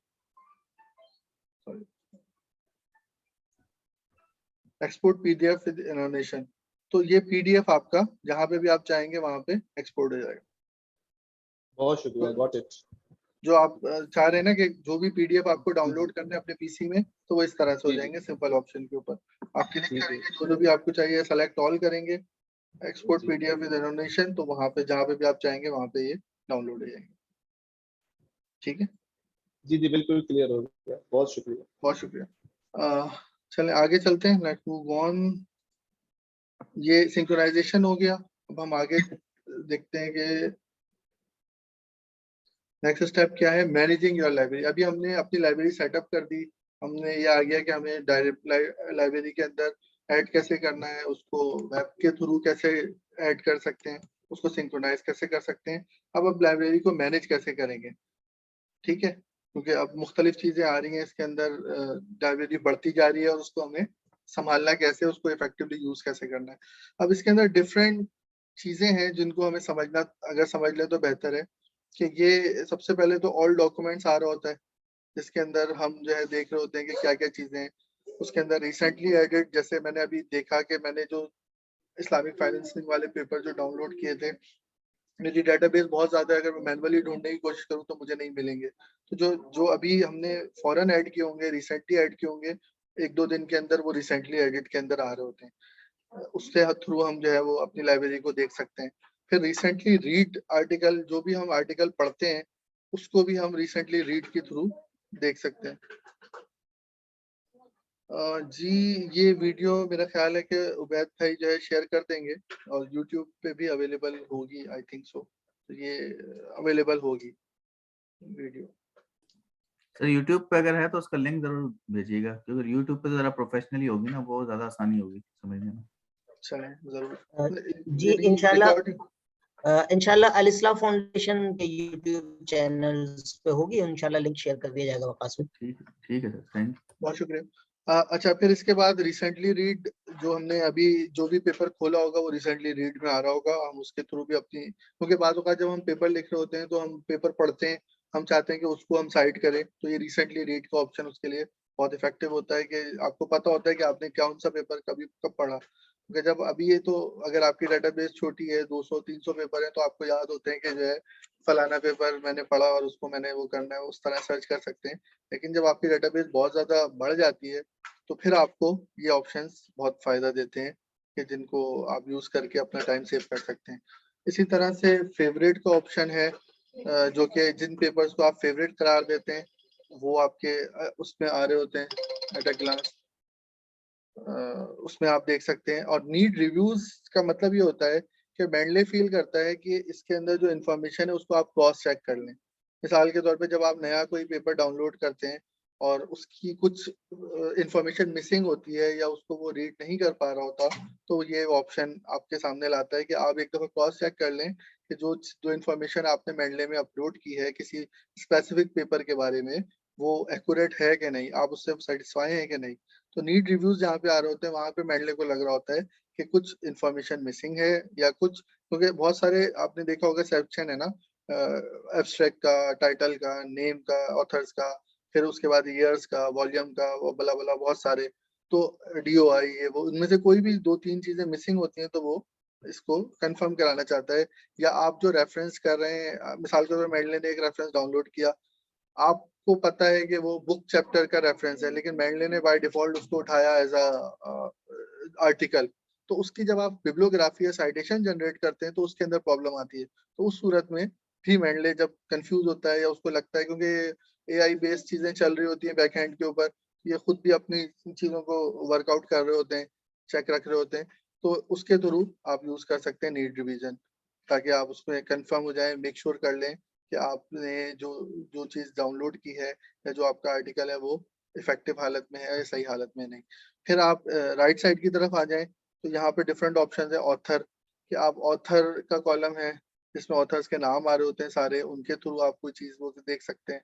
फिर जो है ये छोटा सा ग्रीन निशान जो है ये होता है कि ये एंट्री जो है वो रीड हो गई है या नहीं हुई है। अगर आपने अनरीड है तो ग्रीन आ रहा होता है, जब आपने कोई चीज नई नई डाउनलोड की होती है और उसको आपने पढ़ा नहीं होता तो ये ऑप्शन ग्रीन नजर आ रहा होता है, आप उसको क्लिक करते हैं, पढ़ लेते हैं, तो वो रीड का ऑप्शन खत्म हो जाता है। नॉर्मल ऐसे नीचे वाला चौथा या पांचवा है, इसके अंदर कोई निशान नहीं आ रहा है, तो इसका मतलब है कि एक दफा ये रीड हो चुका है। देन आ जाए एंट्रीज विद PDF, ये PDF अटैच है कि नहीं, क्योंकि आपने रीडिंग अगर करनी है मेंडले के थ्रू तो ये आपका बहुत इफेक्टिव टूल है। मेंडले रीड के लिए आप डाउनलोड यानी अपना PDF अपलोड करें, जो हमने सीखा भी कि हमने कैसे अपलोड करना है, और ये उसको एक नज़र में आपको एट अ ग्लांस पता चल जाता है कि किस आर्टिकल का आपका PDF मौजूद है और किसका नहीं है। और फिर स्टार का मतलब ये है कि आपने उसको फेवरेट करार दिया कि ये आर्टिकल आपको पसंद है और इसको आपने यूज करना है इन फ्यूचर, या जो भी आपका वो हो, आपके काम से ज्यादा रेलेवेंट है तो आप उसको फेवरेट में करार दे सकते हैं, और उसको वो अलग से मेंटेन कर रहा होता है फेवरेट आर्टिकल्स को। ठीक है, तो ये डिफरेंट ऑप्शंस हैं, हम अब इधर भी देख लेते हैं मेंडले के अंदर भी। कि अगर हम यहाँ देखें तो इस पेपर के अंदर अटैचमेंट मौजूद नहीं है, तो इसके अंदर अटैचमेंट नहीं आ रही, इसके अंदर मौजूद है तो आ रही है। अब जब मैं इसको खोल के पढ़ लूंगा तो उसके बाद जो है वो ये रीड का ऑप्शन इसका खत्म हो जाना चाहिए, खत्म हो जाता है रीड और अनरीड का। और फिर हम बात करें फेवरेट का, अगर मैं इसको फेवरेट करार दूंगा, ये फेवरेट्स के उसमें आ जाता है। ये देखें ये आ गया फिरोजी शाम, क्योंकि मैंने फेवरेट करार दिया है। तो इस तरह के ऑप्शंस हैं सारे जो कि, और ये इन पेपर्स को मेंडले को लगता है कि मुझे क्रॉस चेक करना चाहिए कि डिटेल्स आर करेक्ट और नॉट ऑप्शन ना। तो जब इसको आप इस तरह से चेक कर लेते हैं, क्रॉस चेक कर लेते हैं कि भाई ये सीजन सही है, और अगर सही है तो आप उसको डिटेल्स करेक्ट, तो ये इसका निशान खत्म हो जाएगा, ये नीड रिव्यू से हट जाएगा पेपर, वापस चला गया जर्नल डेटाबेस में। जी मुदस्सिर साहब आप कुछ पूछना चाहते हैं प्लीज?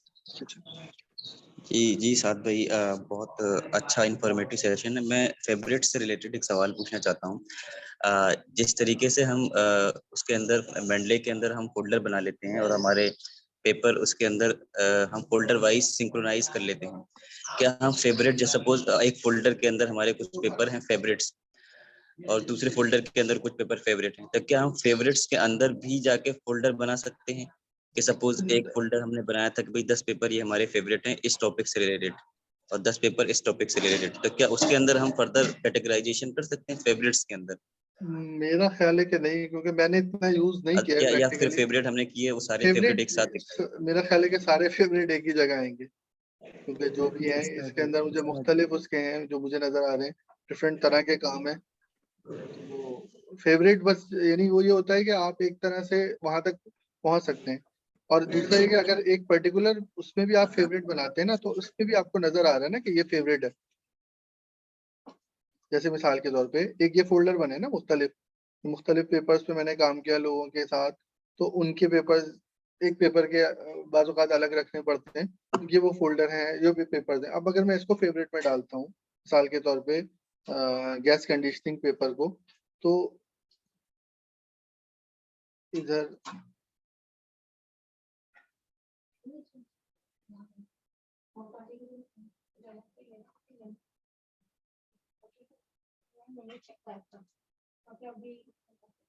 नहीं, वो अलग ही फोल्डर में रहेंगे, फोल्डर वाइज अलग है। थैंक यू साद भाई। फोल्डर वाइज साद अलग भाई है। मेरे ख्याल से आपने जब उसको फेवरेट में डाला है और फिर फेवरेट वाले उसमें चला गया गैस कंडीशन वाला पेपर, आ गया ना, हाँ गैस कंडीशनिंग में आ गया, सॉरी। जी आ तो गया। ये यानी ये इसलिए है कि इन पेपर्स को आप जो है वो अपने हिसाब से मैनेज करें, आपको पता हो कि जो है ना यानी ये पेपर्स जो है वो मुझे यूज कर रहे हैं। इसी तरह से आप जो है अपनी बाइब्लियोग्राफी भी जनरेट कर सकते हैं, माई पब्लिकेशंस कि मेरे सारे पेपर जो है इसमें मौजूद हैं, कि आपको पता है कि मेरा पेपर है और डेटाबेस मेंटेन करनी। अब जैसे खुशू साहब ने सवाल किया था, डॉक्टर खुशू ने, कि अगर मुझे अपने पेपर्स डाउनलोड करने को मुझसे मांगे कि मेरे सारे पेपर जो है इधर दें, तो मैं इसको सेलेक्ट करूंगा और इसको मैं सीधा एक्सपोर्ट करूंगा, तो मेरे सारे paper on a single click एक जगह पे जमा हो जाएंगे, पीडीएफ डाउनलोड हो जाएंगे, मुझे अलग अलग 1 बाय 1 डाउनलोड करने की या वो करने की जरूरत ही नहीं है। ठीक है, तो माई पब्लिकेशंस का भी ऑप्शन है जो आप लोग अपनी पब्लिकेशंस को एक जगह पे जमा कर सकते हैं। सर ये जो माई आपकी पब्लिकेशन है, ये आपने इसमें इंपोर्ट किए हैं या ऑटोमेटिकली इसमें पब्लिश हुई उठा ली है? मैंने एक दफा अपलोड कर दी, यानी अपने मेडले में डाली। सॉरी, 1 सेकंड में पानी पी लूं। ठीक है।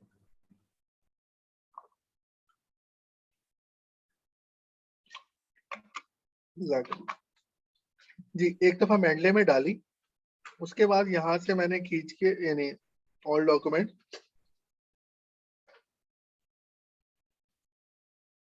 मिसाल के तौर पे सिर्फ दिखाने के लिए कर रहा हूँ कि मुझे ये भी पेपर मेरा है, लेट सपोज, ठीक है, तो मैं इसको जाके माई पब्लिकेशन पे छोड़ दूंगा। ठीक है, मींस ये इंटरनेट से ऑटोमेटिकली नहीं उठाएगी आपकी? ऑटोमेटिकली नहीं, इसको तो नहीं पता ना कि मेरा नाम क्या है या मैं कौन हूँ। सही है, ठीक है, ठीक है, ये इसके अंदर देखें माई पब्लिकेशन में भी ये फोल्डर आ गया। अब मैं ठीक है। क्योंकि मेरा नहीं है तो मैं इसको रिमूव कर देता हूँ। क्योंकि मैं अपनी डेटाबेस मेंटेन रखना चाह रहा हूँ। तो इस सही तरह है। से आप अपने पेपर्स को या किसी और के पेपर्स को आप एक जगह पे कंपाइल कर सकते हैं। ठीक है, थैंक यू। आगे चलते हैं क्योंकि अभी आधी तकरीबन रहती है। तो फिर ये डिफरेंट सॉर्टिंग है, आप किस तरह से अपने उसको यूज कर सकते हैं, सॉर्ट कर सकते हैं, फोल्डर बना सकते हैं मेंडले के अंदर। यहाँ पे राइट क्लिक आप कर रहे हैं, अनसॉर्टेड, यानी कुछ सॉर्टेड है कि कुछ पेपर्स तो मैंने मुख्तलिफ उसमें डाले हुए हैं फोल्डर्स के अंदर, और कुछ जो नहीं है वो अनसॉर्टेड में आ रहे होते हैं, और ऑल के अंदर ये सारे कंबाइंड आ रहे होते हैं, अनसॉर्टेड प्लस सॉर्टेड। ठीक है, मिसाल के तौर पे हम कोई फोल्डर क्रिएट करते हैं वर्कशॉप के नाम से, अभी जो हम वर्कशॉप कर रहे हैं,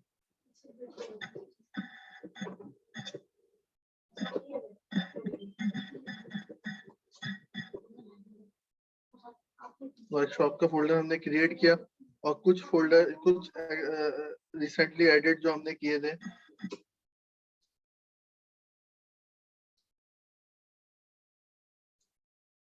उसको उठा के हमने वर्कशॉप के फोल्डर में डाल दिया।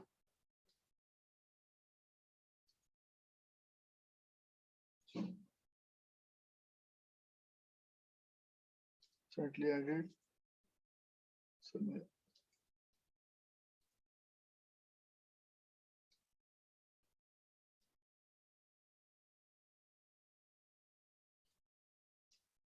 ये देखें इसके अंदर आ गया। इस तरह से जो भी फोल्डर हम यानी उसमें करना चाहें वो उसमें आ सकते हैं, या अलग से डेटाबेस में ऐड करना चाहें तो ऐड करके इसके अंदर रख के हम यहाँ से भी ऐड कर सकते हैं, ऐड फाइल, और डायरेक्ट फिर इस फोल्डर के अंदर वो चीजें ऐड होती जाएंगी। मिसाल के तौर पे आप किसी पेपर पे काम कर रहे हैं और उसका आपने फोल्डर क्रिएट कर दिया, जैसे आप देख रहे हैं रशिया रिव्यू पेपर, इसके लिए मैं काम कर रहा था तो मैंने उसके लिए जितने पेपर्स थे वो एक जगह इंपोर्ट किए।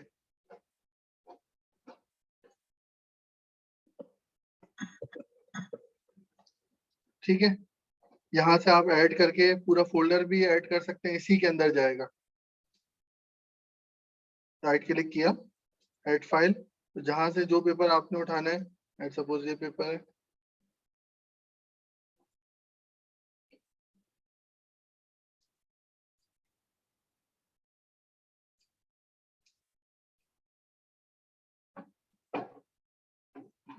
क्योंकि ये पेपर पहले से हुआ है इसलिए शायद ये वो नहीं हो रहा।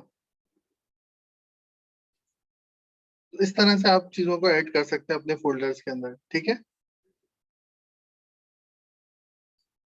और इसमें क्या कहते हैं, reference not added to a folder will appear in unsorted. अगर वही जैसे मैंने पहले बताया कि इन फोल्डर्स में नहीं होगा तो अनसॉर्टेड में जाएगा। Listed below drag and drop in order to read. अच्छा, इनको आप आगे पीछे कर सकते हैं अपने हिसाब से।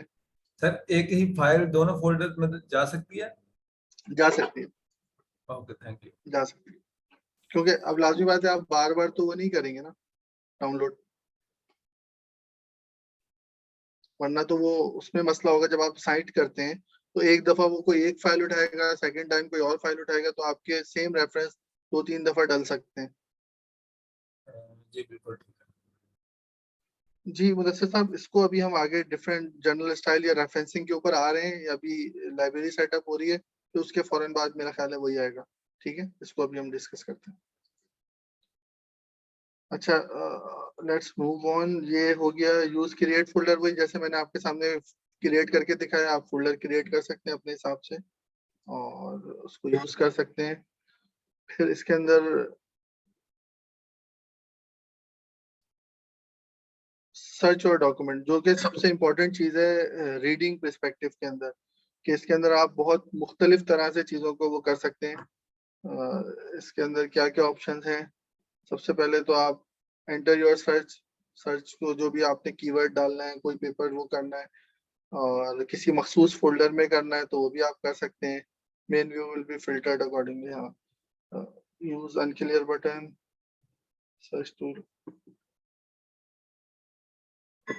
अच्छा चलें अब इसको देखते हैं, ऑप्शंस सर्च करने का। मैं जाता हूँ ऑल डॉक्यूमेंट में, सर्च करने का ऑप्शन यहाँ पे है। अब मिसाल के तौर पे हमें सर्च करना है कोई मखसूस ऑथर, ठीक है, तो लेट सपोज मैं अपने सुपरवाइजर का पेपर ढूंढता हूँ, उनका नाम है भजन लाल। तो अब मैं लाल जब लिखता हूँ लास्ट ऑथर नेम, तो उसमें जितने लाल के पेपर आप देखें, डॉक्टर भजन के जितने पेपर हैं वो सारे अपीयर हो गए इधर, ठीक है। और इसको मैं मजीद भी स्पेसिफिक कर सकता हूँ in terms of author,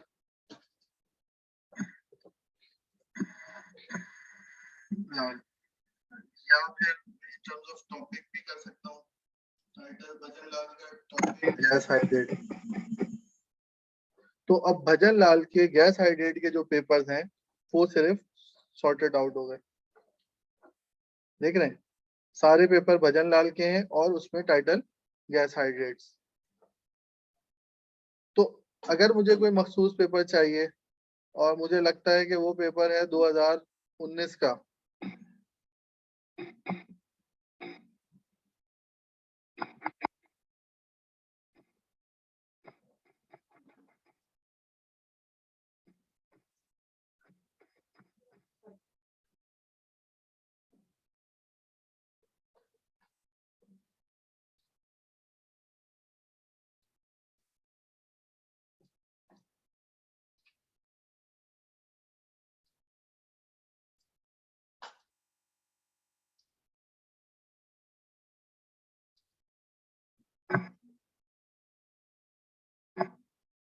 year भी आना चाहिए, शायद 2 चीजों को सर्च करता है। तो इस तरह से आप क्रॉस चेक मुख्तलिफ ऑप्शंस को कर सकते हैं और अपनी रिसर्च को नैरोफाई कर सकते हैं कि आपको जो पर्टिकुलर पेपर चाहिए, इंस्टेड ऑफ 5,000 पेपर में से आपके पास जो है 10-12 पेपर 15 पेपर खुल गए और उनमें से फिर आप जो भी पेपर है उसको सेलेक्ट कर सकते हैं। या दूसरे लफ्जों में हम ये कह लें कि अगर हमें जर्नलाइज कोई चीज सेलेक्ट करनी है, जैसे विस्कोसिटी की टर्म में मुझे देखना है कि यार विस्कोसिटी कैसे लिख, यानी पेपर में किस तरह किन किन पेपर्स में डिस्कस की गई है, तो मैंने विस्कोसिटी लिखा, फिर इसको मैंने कर दिया कि कोई मखसूस ऑथर, विस्कोसिटी ऑथर कोई खान किसने विस्कोसिटी पे क्या काम किया। तो अब जिन खान नाम के ऑथर ने विस्कोसिटी से रेलेवेंट कोई काम किया होगा, वो पेपर 5,000 पेपर में से 3 पेपर खुल के आ गए। अब मैं इनको रीड कर सकता हूँ कि इन्होंने क्या काम किया या क्या काम नहीं किया।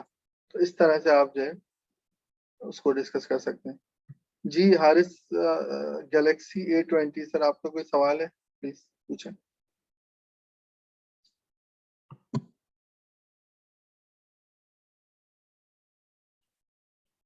कोई सवाल है सर्चिंग से रिलेटेड, पूछें प्लीज, ये बहुत इंपॉर्टेंट चीज है। जी सर मुझे ना ये पूछना है कि जैसे मैंने ना एंड नोट यूज किया हुआ है, तो सॉरी, तो जैसे मैं अगर कोई आर्टिकल खोलती हूँ ना, तो आर्टिकल खोलने के बाद वहाँ साइटेशन का ऑप्शन लिखा हुआ होता है। तो साइटेशन का ऑप्शन खोलने के बाद वहाँ पे ना कुछ लिखा हुआ होता है रेफर एंड नोट, जो अभी आपने बताया भी था। तो जब मैं एंड नोट पे क्लिक करती हूँ ना, तो वो पूरा रेफरेंस उठा के एंड नोट पे चला जाता है। तो मैं इस तरह मेनले को कैसे यूज कर सकती हूँ कि अगर मैं वो मेरा पूरा जो रेफरेंस है वो डायरेक्ट मेनले पे ही चला जाए, जैसे एंड नोट में होता है। तो इसके लिए आपके पास वेब इंपोर्टर का ऑप्शन है ना, वेब इंपोर्टर जो है ना आपका। जी सर, आप दोबारा बता दें, इंटरनेट प्रॉब्लम की वजह से मेरा ख्याल है ये मैंने मिस कर दिया है। अच्छा चलो मैं इसको रिपीट कर देता हूँ। आपने गूगल स्कॉलर पे अपना कोई भी वो डाला, ये वेब इंपोर्टर का एक ऑप्शन होता है जो कि प्लग इन इंस्टॉल हो जाता है डिफरेंट आपके इंटरनेट एक्सप्लोरर या डिफरेंट सर्च इंजन पे, गूगल क्रोम के ऊपर, सफारी और एज वगैरह के ऊपर। तो इसका प्लगइन जब डाउनलोड हो जाता है तो ये प्लगइन क्या करता है, वेब इंपोर्टर कहलाता है। जो आप बात करें वेब इंपोर्टर है वो एंड नोट का।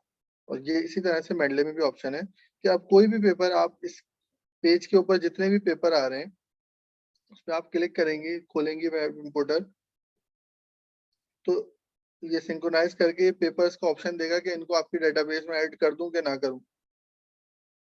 मिसाल के तौर पे आपको ये पेपर करना है और ये पेपर करना है, या ये पेपर करना है और एक आध कोई और करना है, तो इसको आप ऐड करेंगे तो आपके डेटाबेस के अंदर ऐड है। ओके सर, ठीक है, ये बिल्कुल एंड नोट की तरह ही, इस तरह से सिंपल। लेकिन वेब इंपोर्टर आपको डाउनलोड करना, यानी प्लगइन इंस्टॉल करना पड़ेगा इसके लिए। ठीक है, सर्चिंग के ऊपर मजीद आ जाते हैं। अब मिसाल के तौर पे सर्चिंग के भी डिफरेंट ऑप्शन है। फिल्टर आप कर सकते हैं यहाँ से, अगर आप देखें filter by author, by tag, by publication. तो जो पब्लिकेशन जर्नल्स हैं उनके उनका कोई स्पेसिफिक पेपर है वो भी खुल जाएगा। और फिर यहाँ पे आप ऑथर भी डाल सकते हैं। तो बहुत सारी चीजें क्रॉस लिंक करके आप अपने जर्नल अपने पेपर तक या जो डिजायर्ड पेपर है उस तक पहुंच सकते हैं। और अमूमन यानी आइडियली तो ये चीज सही नहीं है कि जब हम रेफरेंसिंग कर रहे हो तो हमें पता होना चाहिए कि किस ऑथर की कौन सी चीज हम उठा रहे हैं। लेकिन हम प्रैक्टिकली अगर मैं बात करूं तो हम अमूमन ये करते हैं कि जब हम पूरा पेपर लिख लेते हैं तो उसके आखिर में हम रेफरेंसिंग की तरफ जाते हैं कि हम उसको यानी पैक करना चाहते हैं जस्टिफिकेशन से या चीजों से। तो उसके अंदर हमें अगर मिसाल के तौर पे विस्कोसिटी की मैं बात कर रहा हूँ, हमें विस्कोसिटी का कोई स्टेटमेंट को रेफरेंस करना है तो बाज़ औक़ात हम रैंडमली जैसे वो किया कि विस्कोसिटी हमने देखी, पीछे लिखा विस्कोसिटी का आ गया भजन लाल, तो जैसे हमने सर्च किया था डॉक्टर भजन का, तो हम एक तो ये कि रैंडमली उसको सर्च कर दें। दूसरा ये इस तरह भी आप उसको क्रॉस वो कर सकते हैं प्लस लिख के भी डायरेक्ट, अगर आप ऑथर या उस तरह सर्च के ऑप्शन को नहीं यूज करना चाहते तो भी आप देखेंगे भजन लाल और विस्कोसिटी जहाँ पे भी है वो उसने वो कर दिए, टारगेटेड शो कर दिए। अब मेंडले की एक खास बात और क्या है जो रीडिंग के लिए इफेक्टिव है कि आप इसको यहाँ पे भी देख सकते हैं कि विस्कोसिटी के टर्म जब खोल के कि कहाँ पे आई है और किस कॉन्टेक्स्ट में आई है। कि मिसाल के तौर पे मैंने एक रेफरेंस दे दिया और वो रेफरेंस बिल्कुल ऑपोजिट है मेरी स्टेटमेंट से जो मैं देना चाहता हूँ, और कोई रिव्यूअर अगर उस पेपर के ऊपर जाता है वो बात उसको वहां नहीं दिखती तो स्ट्रेट अवे आपका पेपर रिजेक्ट कर देता है कि भाई इसने फॉल्स आर्गुमेंट दिया है, रॉन्ग आर्गुमेंट दिया है। तो मेंडले की एक अच्छी बात है कि आप उसको क्रॉस चेक कर सकते हैं और वहां पे जाके यानी वो कर सकते हैं कि हाँ ये आर्गुमेंट विस्कोसिटी से रिलेटेड रेलेवेंट भी है मेरे कॉन्टेक्स्ट में कि नहीं।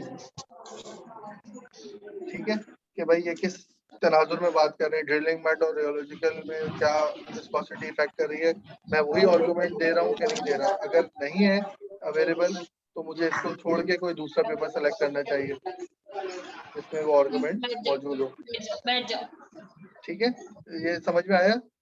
कोई सवाल हो इससे रिलेटेड? No sir.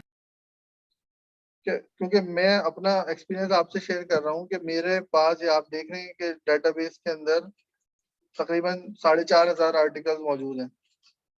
ठीक है, और वो सारे के सारे पीडीएफ मौजूद हैं जो कि मेंडले के अंदर मौजूद है। मेरे पास अलग से कोई अपनी डेटाबेस मौजूद नहीं है और मैं रीडिंग के लिए इसको इस्तेमाल करता हूँ। कोई भी पेपर मुझे रीड करना हो, मिसाल के तौर पे मैंने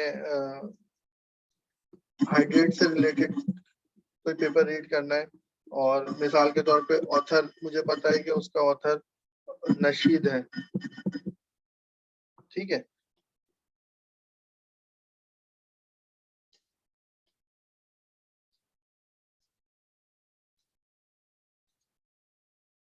अब देखें हाइड्रेट और नशीद, उमर नशीद का मैंने नाम इसलिए लिया कि मेरा कोलीग था, उसने पीएचडी किया है मेरे साथ ही और अभी वो लीबिया में जॉब कर रहे हैं। तो मुझे इसका पेपर कोई पढ़ना है, मुझे पता है कि कोई आर्गुमेंट इसके पेपर में मौजूद है जो मुझे चाहिए, तो मैं टारगेटेड सिर्फ इसके पेपर खुल गए। ठीक है, और फिर इसको मजीद भी हम नैरो डाउन कर सकते हैं ईयर से।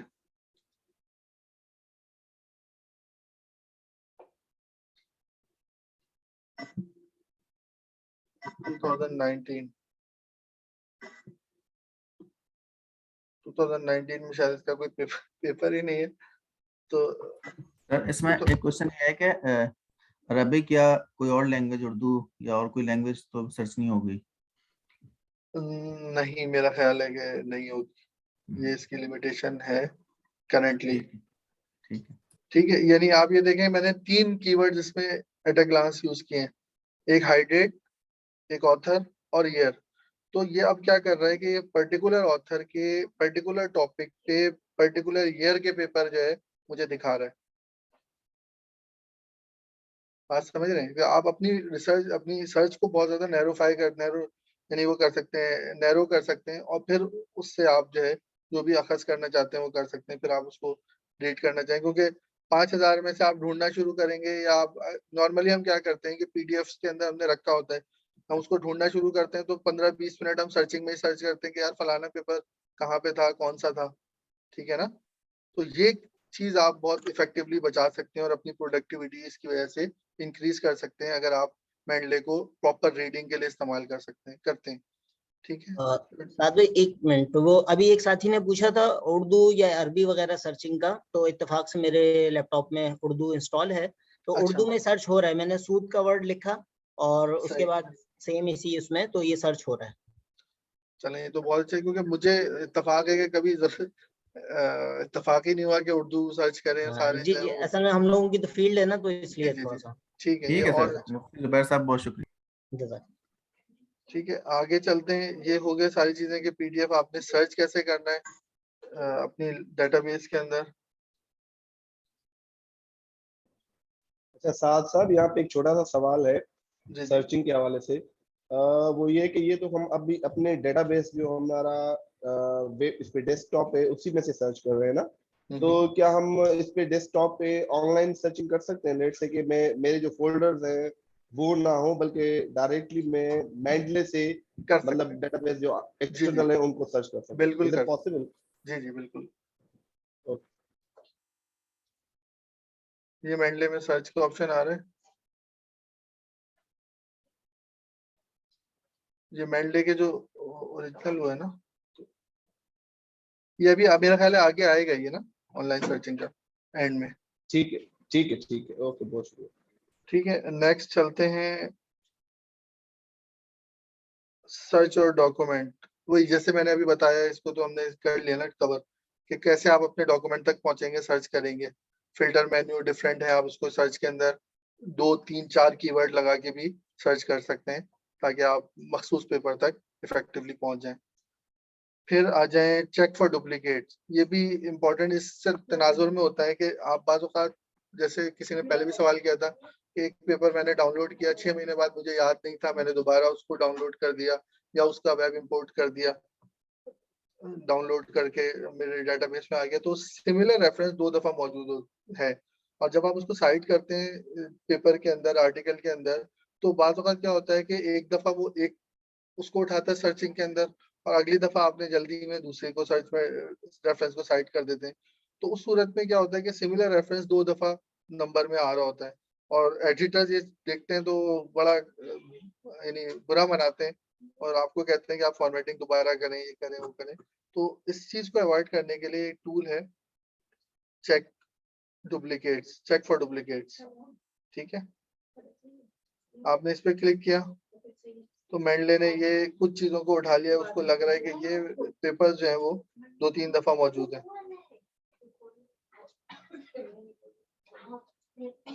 ठीक है। कुछ को मैंने ऑलरेडी मर्ज किया हुआ है, कंफर्म मर्ज, जो मुझे लगे तो उसको कंफर्म मर्ज करें तो वो एक हो जाते हैं,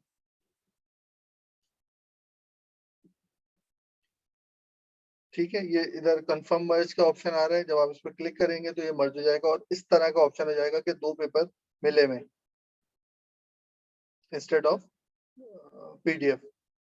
तो ये निशानी है मर्ज की। दोबारा बताता हूँ, टूल्स, चेक फॉर डुप्लीकेट्स, आपने इस पे क्लिक किया तो ये खुद ब खुद सिंक्रोनाइज करेगा, जो इसको लगेगा कि इसकी ज्यादा रेलेवेंस है, ये मिल रहे हैं। मिसाल के तौर पे इस पेपर को वो लग रहा है कि ये है, तो इनको ये मर्ज कर देगा, कंफर्म मर्ज। आपने देखा ये वाला पेपर मर्ज हो गया, ठीक है। अब लेट सपोज ये पेपर है काजी नासिर साहब का, उनको मैंने किया तो पेपर मर्ज हो गया और यहाँ से चला गया, क्योंकि अब वो श्योर है कि ये डुप्लीकेट नहीं रहा। उन दोनों का जो भी इंफॉर्मेशन थी उसने सिंक्रोनाइज करके एक कर दी और अब वो एक रेफरेंस है। अब जब वो रेफरेंस होगा तो वो सिंगल काउंट होगा। अगर 2 जगह पे मौजूद है तो भी उसको, वो पेपर में आपने रेफरेंस डाल दिया और वो 2 जगह पे मौजूद था, तो उसको फिर वो अपडेट करेगा और पूछेगा आपसे कि अब आपने ये वाला रखना है कि पुराना वाला रखना है। आप कहेंगे ये वाला रखना है तो फिर वो इसको लेके चलेगा। एग्जिस्टिंग पेपर में भी वो एडजस्ट हो जाएगा खुद ब खुद रेफरेंस दिए हुए पेपर में, ठीक है। आगे चले, यहाँ तक क्लियर है डुप्लीकेट?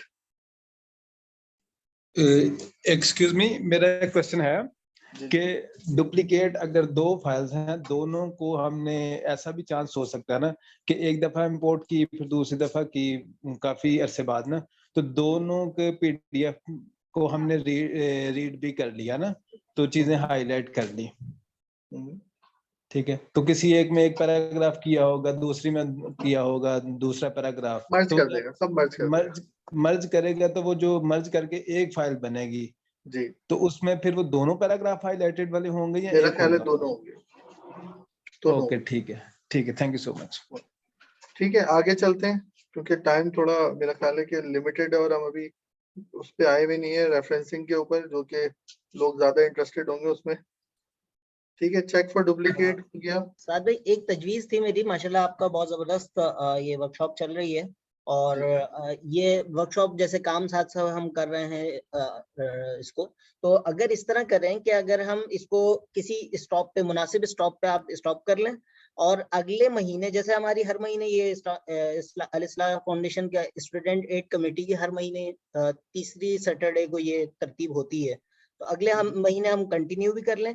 उस अरसे में जो तमाम शुरका हैं 2 काम कर रहे हैं, एक तो अल इस्लाह फाउंडेशन का जो student aid committee WhatsApp group है वो ज्वाइन करें, और दूसरा जो है ये मेंडले जो इन लोगों ने डाउनलोड नहीं किया हुआ वो डाउनलोड करके जो चीजें आपने पढ़ाई हैं वो अप्लाई कर लें। तो उससे फायदा ये होगा, हम 3:33 पे हैं और 3:50 या 4 बजे से पहले हमें कंक्लूड करना है, तो ये है कि बहुत फास्ट ट्रैक पे हमें मूव नहीं करना पड़ेगा, बल्कि लोग हजम करते जाएंगे चीजों को। एक तजवीज है, बाकी आप बेहतर समझते हैं। ये शुरका से पूछ लें कि मैं कोशिश ये करूंगा कि इंस्टॉल यानी साइटेशन के बारे में ओवरव्यू दे दूं, बाकी अगर डिटेल मजीद इसको डिस्कस करना है तो फॉलो अप हम कर लेंगे, कोई मसला नहीं है। लेकिन मेरा ख्याल है कि ये चीज कम से कम इंस्टॉल यानी साइटेशन देना पता चल जाए लोगों को, ताकि जो जो मेंटली रेफरेंसिंग वाला है वो चीज कवर हो जाए। ठीक है, उसके बाद अगर जी फॉलो बेहतर। अप डिटेल रखना चाहते हैं तो I am available any time, कोई मसला नहीं है। ठीक है जी, कोई तजवीज है आप लोगों की नजर में? मेरे ठीक है ख्याल सर, से एक तो एक मेरे ओवरव्यू ख्याल दे से दें अगर, मेरे उसके ख्याल बाद से फिर तो बेशक। एक प्रॉपर जनरल ओवरव्यू आज का बहुत जरूरी है, अदरवाइज अगर यहीं पर कहीं इस पे स्टॉप किया तो वो लिंक नहीं बनेगा। बिल्कुल mentally is basically for citation, और उसके बाद सेकेंडरी ये रीडिंग के लिए, तो साइटेशन बहुत जरूरी है। बिल्कुल, मेरा अपना जाती ख्याल भी यही है कि अगर हम इसको दोनों फीचर्स को अलग अलग रखेंगे तो हम उस तरह से फायदे हासिल नहीं कर सकेंगे जो कि यानी ओवरऑल पैकेज की सूरत में है। ठीक है, तो अब मैं थोड़ा तेज लेके चलने की कोशिश करूंगा ताकि हम कवर करें टाइम को। अगला है हाईलाइट एंड अनहाइलाइट डॉक्यूमेंट्स, जो कि मैंने पहले कहा कि किसी भी चीज को आप हाईलाइट कर सकते हैं और उस पर पॉइंट्स वगैरह नोट कर सकते हैं, उसके अंदर सेव रहेगा। मिसाल के तौर पे अगर हम इस पेपर की बात करते हैं, यहाँ पे मुझे ये लगता है कि यार ये फिगर जो है बड़ी इंपॉर्टेंट है और इसके अंदर बड़े अच्छे से इन्होंने फेस बिहेवियर को डिस्क्राइब किया है, तो मैं इसको हाईलाइट कर सकता हूँ और इसी तरह से नोट्स बना सकता हूँ यहाँ पे, कि मैंने यहाँ पे लिखा कि भाई फेस बिहेवियर डिस्क्रिप्शन। ठीक है,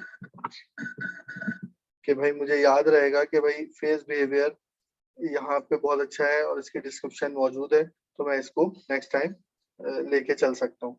तो ये है बेसिकली हाईलाइट और अनहाइलाइट का मकसद, और ये अगर आप शेयर कराते हैं किसी के साथ तो उनके साथ भी शेयर हो सकता है, कोई मसला नहीं है, उनको भी पता चल जाएगा कि साथ ने ये पॉइंट यहाँ पे नोट किया है, और अगर वो उसको यूज करना चाहते हैं तो उसको यूज कर सकते हैं आगे।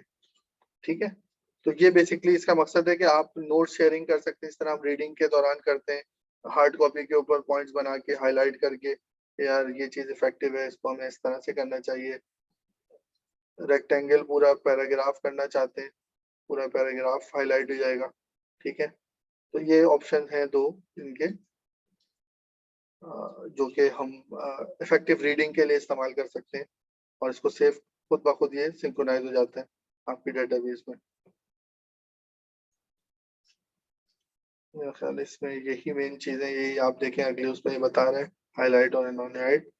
आगे चलते हैं, जो मेन जिसका लोगों को शिद्दत से इंतजार था, using the Mendel citation plugin, कि मेंडले को साइटेशन के लिए कैसे इस्तेमाल करना है। ठीक है, तो इस पे आ जाते हैं quickly.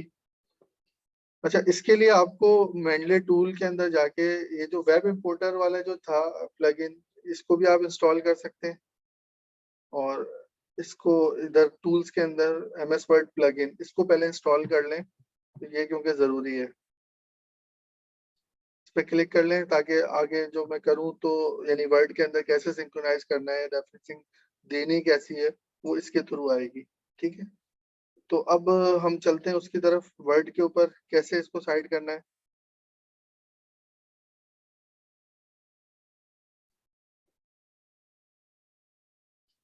Install the citation plugin, वही जो मैंने आपसे कहा, आपने इंस्टॉल कर लिया और फिर कोई मखसूस पेपर को आपने साइड करना है, तो उसको मैं वर्ड में बता देता हूँ आपको कैसे करेंगे। सॉरी, एक सेकंड, पानी पी लो।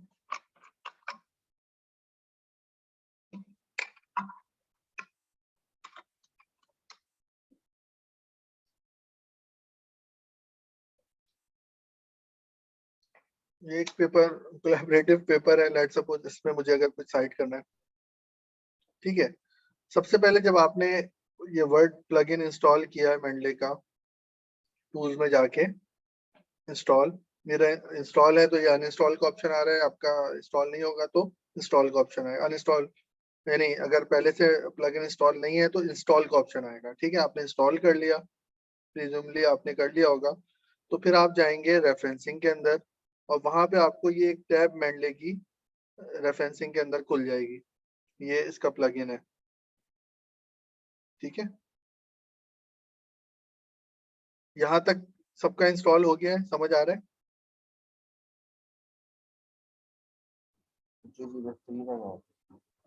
जी जी सर, जारी रखें आप। ठीक है, तो ये इसके अंदर इंस्टॉल, इंसर्ट साइटेशन या दीगर ऑप्शन आ रहे होते हैं। अब मुझे जिस जगह पे साइट करना है, लेट्स सपोज मुझे यहाँ पे रेफरेंस साइट करना है। ठीक है, अच्छा, इसके अंदर डिफरेंट ऑप्शंस है, पहले इसको देख लेते हैं। ओपन मेंडले पे क्लिक करेंगे तो मेंडले खुल जाएगा। मिसाल के तौर पे मैं यहाँ से बंद कर देता हूँ। ठीक है, मैंने मेंडले को खोला, मैं ओपन मेंडले करूंगा तो इसको मेंडले को खोल देगा ये।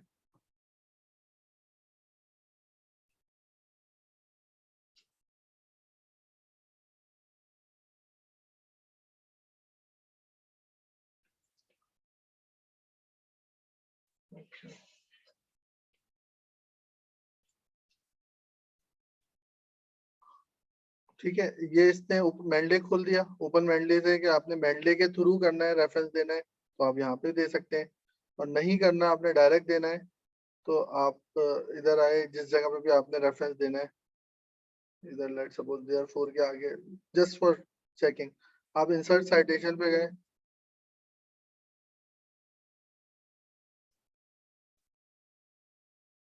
तो इस फाइल के अंदर कोई वो चल रहा है, मेरा ख्याल है कि किसी ने इसके अंदर जो है ना एंड नोट से भी क्योंकि ये कोलैबोरेटिव वर्क है तो किसी ने एंड नोट से रेफरेंस डाले में, तो इसलिए ये जो है ना प्रॉब्लम कर रहा है। मैं अपने किसी काम के ऊपर वो करता हूँ ताकि ज्यादा क्लियर रहे। ठीक है, इसको मैं बंद कर देता हूँ। एक दूसरी फाइल मैंने खोल दी है, जो एक प्रपोजल मैंने बनाया था किसी प्रोजेक्ट के लिए। तो मुझे अगर इधर साइटेशन देनी है, रेफरेंसिंग के अंदर आए, इंसर्ट साइटेशन। अब अगर मुझे याद है कि मुझे कौन सा पर्टिकुलर पेपर साइट करना है, मिसाल के तौर पे वही मुझे भजन लाल साहब का पेपर साइट करना है, लाल 2019 का कोई पेपर है। अगर मुझे पता चल रहा है कि फलाना पेपर है, डायरेक्टली मैं उसको कर सकता हूँ। और अगर मुझे कंफ्यूजन है तो मैं गो टू मेंडले करूंगा, जाऊंगा और यहाँ पे सर्च के अंदर डालता हूँ मैं लाल 2019, तो वही डॉक्टर भजन लाल के 2019 के जो पेपर है वो आ गए। अब यहाँ पे मैं कंफर्म कर सकता हूँ अगेन कि यार यही वाला पर्टिकुलर पेपर मुझे साइट करना था कि मुझे कोई और पेपर साइट करना था। अगर एक करना था तो मैंने एक पेपर साइट किया, अगर दो जगह साइट करना है तो मैंने इसको साइट के ऑप्शन को क्लिक किया, तो आप यहाँ देखें, यहाँ पे साइट हो गया। अगेन रिपीट करता हूँ कि मैंने इसको जहाँ पे भी साइटेशन देनी है वहाँ पे कर्सर रखा, इंसर्ट साइटेशन किया। अगर मुझे याद है कि भाई फलाने ऑथर का फलाना पेपर है, भजन लाल का 2019 का पेपर है और मखसूस ये वाला पेपर है, तो मैंने यहीं से साइट कर दिया। अगर मैं कंफ्यूज हो रहा हूँ तो मैं गो टू मेंडले जाऊंगा, क्लिक करूंगा तो ये मेंडले खुल गई और इधर भजन लाल या मैं अपना ही कोई सर्च करना है खान 2021, ठीक है। तो जितने भी खान के पेपर होंगे, जरूरी नहीं है मैं ही हूँ, जो भी लास्ट नेम खान होगा उसके जो पेपर हैं वो यहाँ पे खुल जाएंगे। मोस्ट प्रॉब्ली मैं ही होगा लेकिन स्टिल इस सारे खुल सकते हैं। तो उसमें से जो मखसूस पेपर मुझे लगता है कि भाई ये 2021 का ये पेपर मुझे साइट करना चाहिए, मैं उसको साइट, ये ऊपर आप देखें तीसरा ऑप्शन, जब आप मेंडले यानी वर्ड के थ्रू आते हैं तो ये ऑप्शन खुलेगा, पहले नहीं खुल रहा होता ये ऑप्शन। जब आपने रेफरेंस देना होता है सिर्फ तभी ये खुलेगा। आपने साइट पे क्लिक किया, ये यहाँ पे पेपर साइट हो गया, रेफरेंस्ड हो गया। अब सेकंड ऑप्शन पे आते हैं, हमें और कोई 2-4 रेफरेंस दे देते हैं ताकि हमारा बिब्लियोग्राफी जब जनरेट करें तो वो बेहतर हालत में हो, ठीक है। मिसाल के तौर पे मैंने ये 2021 का कोई भी पेपर साइट कर दिया, ये 2 पेपर मैंने साइट कर दिए जस्ट फॉर चेकिंग। अच्छा, फिर आ जाए, अब आपने बिब्लियोग्राफी जनरेट करनी है तो आपने आखिर के अंदर, क्योंकि बिब्लियोग्राफी अमूमन आखिर में होती है, आपने रेफरेंसेस या बिब्लियोग्राफी जो जिस फॉर्मेट में भी आप कर रहे हैं उसके ऊपर क्लिक किया, लिख लिया उसको, और उस ये राइट साइड पे ऊपर आपको नजर आ रहा है मेंडले के ही टैब के अंदर इंसर्ट बिब्लियोग्राफी। आपने बिब्लियोग्राफी पे क्लिक किया तो वो पेपर जो हमने साइट किए थे वो सारे यहाँ पे जनरेट हो गए, ठीक है।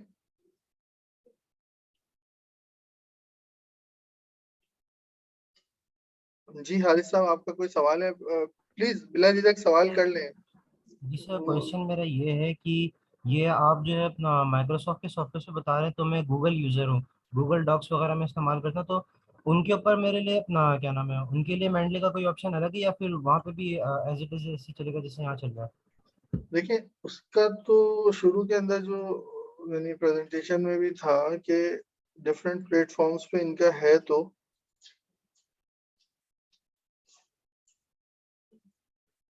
यानी मैक पे लिनक्स पे क्रॉस प्लेटफॉर्म ऑप्शन है, तो लेकिन गूगल का मुझे नहीं पता कि एंड्रॉइड पे होना तो चाहिए मेरा ख्याल है। साथ में माइक्रोसॉफ्ट वर्ड पे ये इनका, गूगल पे मेंडले का अभी तक नहीं मिल पाया, मैं काफी अर्से से सर्च कर अच्छा, हूँ। तो मेरा ख्याल है कि फिर ये आएंगे जल्दी इस तरफ, क्योंकि मेरा तो इत्तेफाक नहीं हुआ, मैक पे भी लोग यूज करते रहे हैं और इस पे भी यूज कर रहे हैं, ठीक है। हारिस साहब, माजरत, आपको वक्ती तौर पे थोड़ा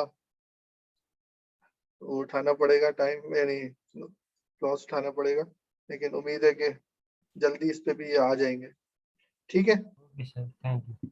अच्छा, आगे चलते हैं। ये यहाँ तक से ये रेफरेंस जनरेट करना आ गया। इंसर्ट साइटेशन, जहाँ पे भी मुझे रेफरेंस डालना है मैंने इंसर्ट साइटेशन की, जो रेफरेंस डालना है अगर मुझे याद है,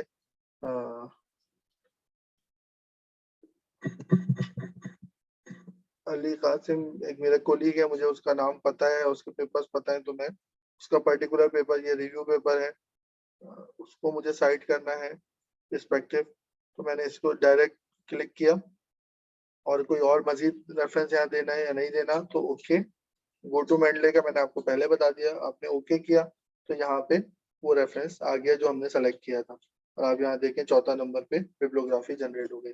अब नेक्स्ट आ जाए, इसको कोई हमें चेंज करना है, हमने एक जर्नल के लिए किया, पूरा बनाया, वो रिजेक्ट हो गया वो पेपर वहां से रिजेक्ट हो गया, ठीक है। जर्नल ऑफ मॉलिक्यूलर लिक्विड की फॉर्मेटिंग मैंने की थी, अब मुझे करनी है फ्यूल जर्नल की फॉर्मेटिंग, तो मैं यहाँ से फ्यूल पे क्लिक करूंगा तो ये automatically on a single click ये फ्यूल के हिसाब से कन्वर्ट हो गया। चलें, फ्यूल और इसमें कोई बहुत ज्यादा फर्क नहीं है, हम जाते हैं एपीए स्टाइल में ताकि नजर आए कोई फर्क ना। हमने एपीए लिखा, एपीए 7, तो एपीए 7 का होता है कि 3 नाम के बाद जो भी है वो एटॉल में कन्वर्ट हो जाते हैं, 3 नाम तक वो आते हैं, बाकी सारे एटॉल में तो इस पेपर में हमारे 5 ऑथर थे, तो ये कासिम एट ऑल में कन्वर्ट हो गया और इस हिसाब से जो भी फॉर्मेटिंग होगी वो खुद ब खुद चेंज हो गई। आप पूरी जगह देख सकते हैं, हर जगह खुद ब खुद चेंज हो गई, वरना सिंगल क्लिक मुझे कोई भी चीज चेंज करने की जरूरत नहीं है।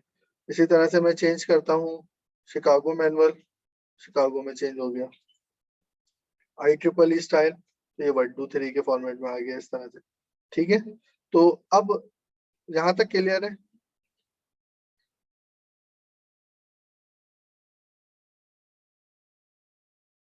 जी, मेंडले साइटेशन जो कि सबसे डिमांडेड चीज है, लग रहा है लंबी हो गई है वर्कशॉप।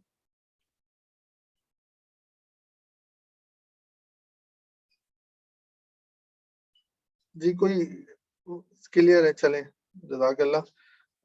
तो फिर आगे चलते हैं। अब कुछ रेफरेंसेस इसमें मौजूद नहीं है, ठीक है, ये तो 5 6 7 रेफरेंसेस नजर आ रहे हैं। अब इनके अलावा कोई होगा तो हम क्या करेंगे, साइट करने के लिए तो हम जाएंगे मोर स्टाइल्स पे, क्लिक किया तो ये कुछ और मजीद ऑप्शन खुल गए। नेचर मिसाल के तौर पे जो इसमें मौजूद है, यूज दिस स्टाइल, अगर हम इसको सेलेक्ट करते हैं तो ये अब ये उसने खुद ब खुद नेचर में कन्वर्ट कर दिया। नेचर जर्नल का जो स्टाइल है, फॉर्मेटिंग स्टाइल, ये देखें बोल्ड हो गया अपनी मर्जी से। अच्छा, अगर इसमें भी मौजूद नहीं है, मोर स्टाइल्स में हम गए और इंस्टॉल्ड प्लगइन्स के अंदर नहीं आ रहा हमारा डिजायर्ड फॉर रेफरेंसिंग स्टाइल, तो हम गेट मोर स्टाइल्स पे जाएंगे और यहाँ पे हम टाइप करेंगे, मिसाल के तौर पे मैं कहता हूँ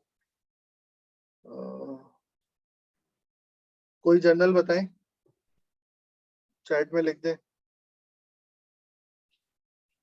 हमारे लिए सबसे बड़ा चैलेंजिंग था यूकेएम के अंदर, उन्होंने अपना स्टाइल बनाया हुआ था, सबसे चैलेंजिंग, पता नहीं क्या क्या मिक्स करके हमारी थीसिस जितना ही टाइम जो ना वो गाया यूकेएम पे लगा होगा और ये जुबैर भाई वाला एक्सपीरियंस कर रहे होंगे। अच्छा अच्छा अच्छा नहीं, मेंडले में ये है कि आप अमूमन जर्नल्स के जो है ना स्टैंडर्ड्स इन्होंने दिए हुए होते हैं। मोर स्टाइल्स, आप गेट मोर स्टाइल पे जाएं, मिसाल के तौर पे मैं लिखता हूँ, इसका लिखो मॉलिक्यूल जर्नल्स है MPDI का एक, ये देखें उसका स्टाइल आ गया। इस पे क्लिक किया, इंस्टॉल करूंगा, अब ये इंस्टॉल्ड में आ जाएगा, मॉलिक्यूल्स आ गया। इसको यूज दिस स्टाइल, डन, तो ये मॉलिक्यूल्स के स्टाइल में कन्वर्ट हो गया सारा। इस तरह से जो भी आपको चाहिए, जो अवेलेबल नजर नहीं आ रहा, तो उसको आप गेट मोर स्टाइल्स में जाएंगे और यहाँ पे आप सर्च करेंगे फाइनेंस का, लेट्स सपोज करते हैं एनल ऑफ फाइनेंस, कोई भी एशिया पैसिफिक फाइनेंस मार्केट, उसको आपने क्लिक किया, इंस्टॉल्ड में आ गया ये। अब भाई हम इसमें खुद से भी अपना कोई स्टाइल इसमें एडिट कर सकते हैं या ऐड कर सकते हैं, जिस तरह कोई और साहब कह रहे थे यूनिवर्सिटी ने अपना कोई रेफरेंसिंग स्टाइल डिटरमाइन कर दिया। इसका है तरीका, लेकिन वो काफी कॉम्प्लिकेटेड है, मैंने कभी ट्राई नहीं किया। इसका है वो XML वगैरह में जाके लंबी चौड़ी सी वो खुल जाती है, उसको आप एडिट करें। इस मामले में, सिर्फ इस मामले में एंड नोट बेहतर है कि अगर आपने सिर्फ साइट करना है और कोई मखसूस प्लगइन आपके पास यानी साइटेशन स्टाइल मौजूद नहीं है, तो उसमें एडिट आसानी के साथ हो जाता है। मेंडले में भी होता है एडिट का ऑप्शन, मैंने एक दफा ट्राई किया था, लेकिन वो बहुत ज्यादा लंबा चौड़ा, उसके लिए प्रोग्रामिंग और ये वो चीजें आपको चाहिए इसके अंदर जाके ना, कुछ वो है फाइल और यानी इस तरह से जाके कहीं होता है, ये ऑप्शन है, लेकिन वो इतना कॉम्प्लिकेटेड था XML वगैरह के अंदर जाके कि वो, क्योंकि मुझे प्रोग्रामिंग का सच्ची बात है इतना इल्म नहीं है, तो मैं देख के ही छोड़ दिया। मैंने कहा कि मैं खुद ही कर लूंगा। तो उसका आसान तरीका ये होता है कि जो नियरेस्ट उससे जो वो हो ना फॉर्मेट, उसको आप करके थोड़ा सा आप एडजस्ट करें। ऐसे कुछ आप बता रहे थे कि उसमें मसला रहता है आपका UKM वगैरह की यूनिवर्सिटी या किसी भी यूनिवर्सिटी के अंदर, तो फिर आप इस तरह से फॉलो कर सकते हैं, क्योंकि वो स्टाइल अल्टीमेटली किसी और स्टाइल की कॉपी ही होता है, थोड़ा बहुत वो करके, और जैसे बाज APA का स्टाइल होता है या नहीं होता, इस तरह से करके ना आप उसको मैनेज कर सकते हैं। ठीक है। ठीक है, फिर ये समझ में आ गया रेफरेंसिंग कैसे करनी है मेडले के अंदर। MS वर्ड प्लगइन आपने किया, उसके बाद ये रेफरेंसिंग, मर्ज। अच्छा, आप दो रेफरेंसिंग अलग अलग है। मिसाल के तौर पे इधर एक रेफरेंस दिया मैंने और एक रेफरेंस इधर दे दिया, ये रेफरेंस लेट सपोज साइट। अब ये दो रेफरेंस बिल्कुल बराबर बराबर में हो गए। अब मुझे मर्ज करना है,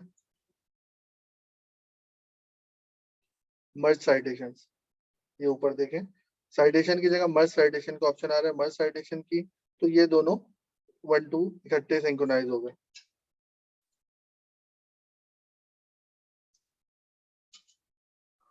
how to add reference in LaTeX documents. उफरान साहब, मुझे हकीकतन इसका इल्म नहीं है क्योंकि मैंने लेटेक्स पे कभी काम नहीं किया, कभी इत्तफाक ही नहीं हुआ, तो वो देखने की जरूरत ही नहीं पड़ी, तो इस मामले में माजरत। लेकिन आप इसको सर्च कर सकते हैं मेडले कम्युनिटी पे, आपको बहुत सारी यूजफुल इंफॉर्मेशन मिल जाएगी इससे रिलेटेड गूगल पे, तो आपको वहां से इसकी इंफॉर्मेशन मेरा ख्याल है कि इजीली अवेलेबल हो जाएगी। ठीक है, आगे चलते हैं। वही इंसर्ट बिब्लियोग्राफी का मैंने आपको पहले बता दिया, ये इन्होंने उस तरह बता रहे हैं कि आपने वो किया साइटेशन इंसर्ट बिब्लियोग्राफी की, जहाँ पे भी आपको रेफरेंस डालने तो वहाँ पे आपके रेफरेंसेस जनरेट हो गए और आप उसको यूज कर सकते हैं साइटेशन के लिए। फिर ये जो मौजूद नहीं है वो आप कैसे करेंगे, ये भी मैंने कवर कर लिया ऑलरेडी। अब आ जाए, कोई आपने कोलैबोरेटिव वर्क करना है, अपने रेफरेंसेस को शेयर करना है, कोई ग्रुप क्रिएट करना है कोलैबोरेटिव वर्क करने के लिए, तो उसको किस तरह करेंगे। ठीक है, उसके लिए आप नीचे ऑप्शन है ग्रुप्स। जैसे आप ये देख रहे हैं, मैंने एक ये बनाया हुआ है, कुछ एक पेपर पे हमने कोलैबोरेटिव काम कर रहे थे टेक्सास A&M में, 7-8 लोग, हमने उसको ग्रुप बना के आपस में शेयरिंग की हुई है कि सबके पास वो रेफरेंसेस मौजूद हो। तो उसका आसान तरीका ये कि क्रिएट ग्रुप, आप ग्रुप का नाम रख सकते हैं, वर्कशॉप,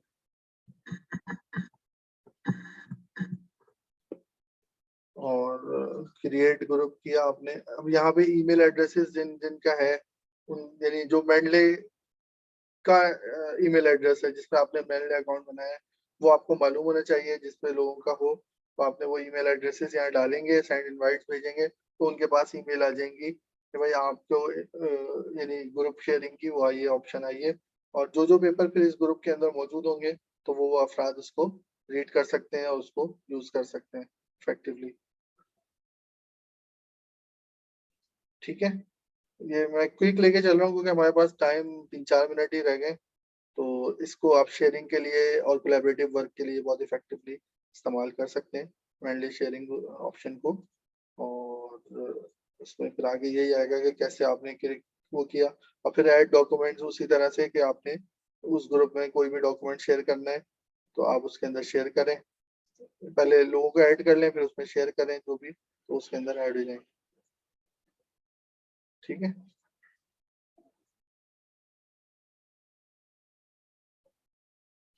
और डिफरेंट ऑप्शंस हैं और उसको आप यूटिलाइज कर लेंगे।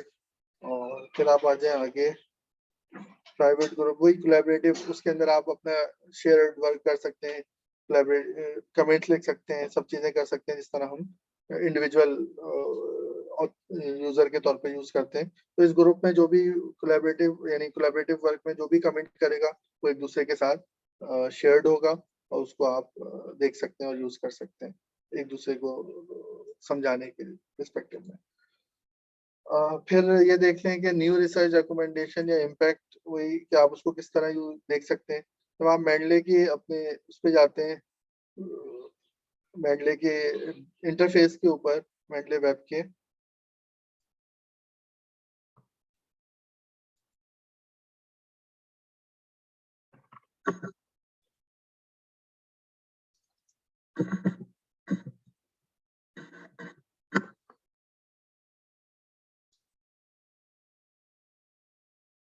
ये मेडले का इंटरफेस है। तो इसके ऊपर आप सर्च कर सकते हैं कोई भी चीज। मिसाल के तौर पे मुझे अगर यानी ये पैरेलल आप कह लें कि स्कूपस की डेटाबेस आपके पास ओपन होती है।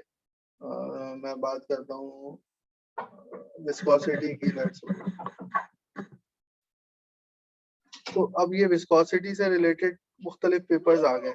अच्छा, इसके अंदर एट अ ग्लांस हम डिफरेंट चीजें देख सकते हैं कि इसको कितने लोगों ने साइट किया, इसका इम्पैक्ट पेपर का आ रहा है ना, कितने लोगों ने साइट किया। 55 लोग इसको साइट कर चुके हैं, तो इसका मतलब है मोस्ट प्रोबेबली ये अच्छा ही पेपर होगा, क्योंकि जिसकी रीच ज्यादा है, इम्पैक्ट ज्यादा है, तो it means that it have some impact, that's why लोगों ने उसको साइट किया। तो अब ये 2022 के सिर्फ मैंने टिक किए, जिस तरह हम गूगल स्कॉलर में करते हैं कि आप जो है 2 साल 3 साल उस तरह से आप कर सकते हैं, जो पेपर्स चाहे आप देख सकते हैं। साइटेशन आ रही है और उसके रीडर्स आ रहे हैं, तो इससे आपको उसकी इम्पैक्ट पता चल जाता है एट अ ग्लांस कि इस पेपर का इम्पैक्ट क्या है, इसको मुझे डाउनलोड करना चाहिए या इसका पीडीएफ मुझे देखना चाहिए कि नहीं देखना चाहिए। एट अ ग्लांस आप इसको देख सकते हैं। यही यहाँ पे बता रहे हैं कि इफ आर्टिकल्स फ्रीली अवेलेबल, तो आपके पास पीडीएफ का ऑप्शन आ रहा है, और अदरवाइज आप इसको लोकेट कर सकते हैं, गेट द पीडीएफ का ऑप्शन यूज करके, कि जहाँ पे आप इसको देख के जब आपके पास अवेलेबल हो आप इसको यूज कर सकते हैं। और वही कि आप क्विकली सी द रीडरशिप और साइटेशन इंडेक्स के पेपर कितना इफेक्टिव है और कितने लोगों ने इसको साइट किया है, उस तरह गूगल स्कॉलर पे भी हम देखते हैं। और फिर आप आ जाएं आखिरी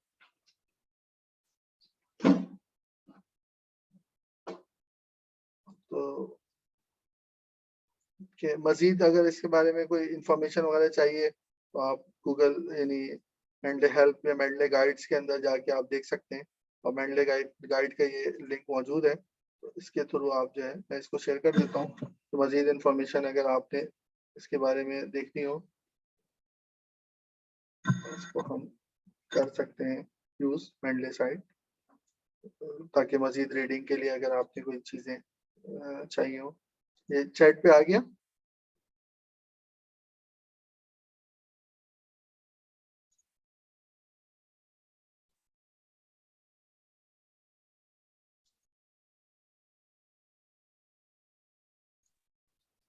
जी साहब भाई, मुझे अकेले को आ गया था, मैंने सबको अच्छा, कर दिया। ठीक है, शुक्रिया। और फिर आखिरी चीज जो है वो मेरा ख्याल है यही था जो आपसे हो गया। अब इसको समराइज कर लेते हैं कि सबसे पहले हमने ये देखा कि मेंडले को हमने सेटअप कैसे करना है, इसको क्रिएट कैसे करना है, और डाउनलोड कैसे करना है, रजिस्टर कैसे करना है।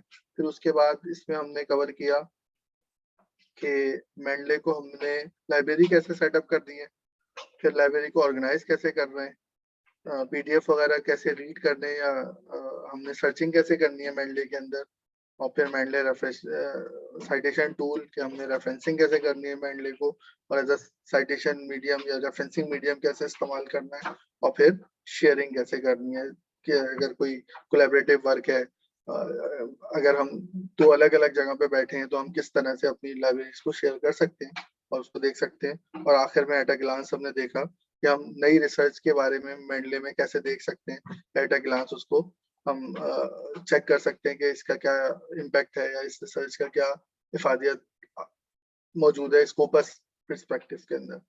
तो ये कुछ चीजें मैंने कोशिश की थी छोटी सी कि आप लोगों के साथ शेयर करूं, और हम जो है वो कुछ एक दूसरे से हासिल कर सकें।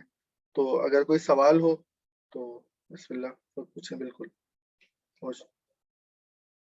ओवरऑल उसके हवाले से कोई फीडबैक या कुछ भी।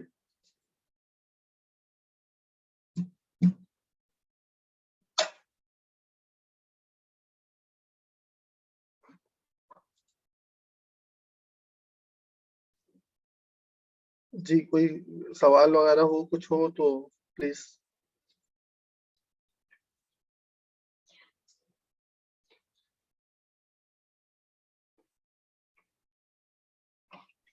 निशात भाई बहुत शुक्रिया, बड़ी अच्छी वर्कशॉप है, बड़ी कॉम्प्रिहेंसिवली आपने करवाई है, तो आई थिंक फिलहाल तो कोई सवाल नहीं। अच्छा, जज़ाकल्लाह। और कोई साहब कुछ पूछना चाहते हो या कुछ शेयर करना चाहते हो?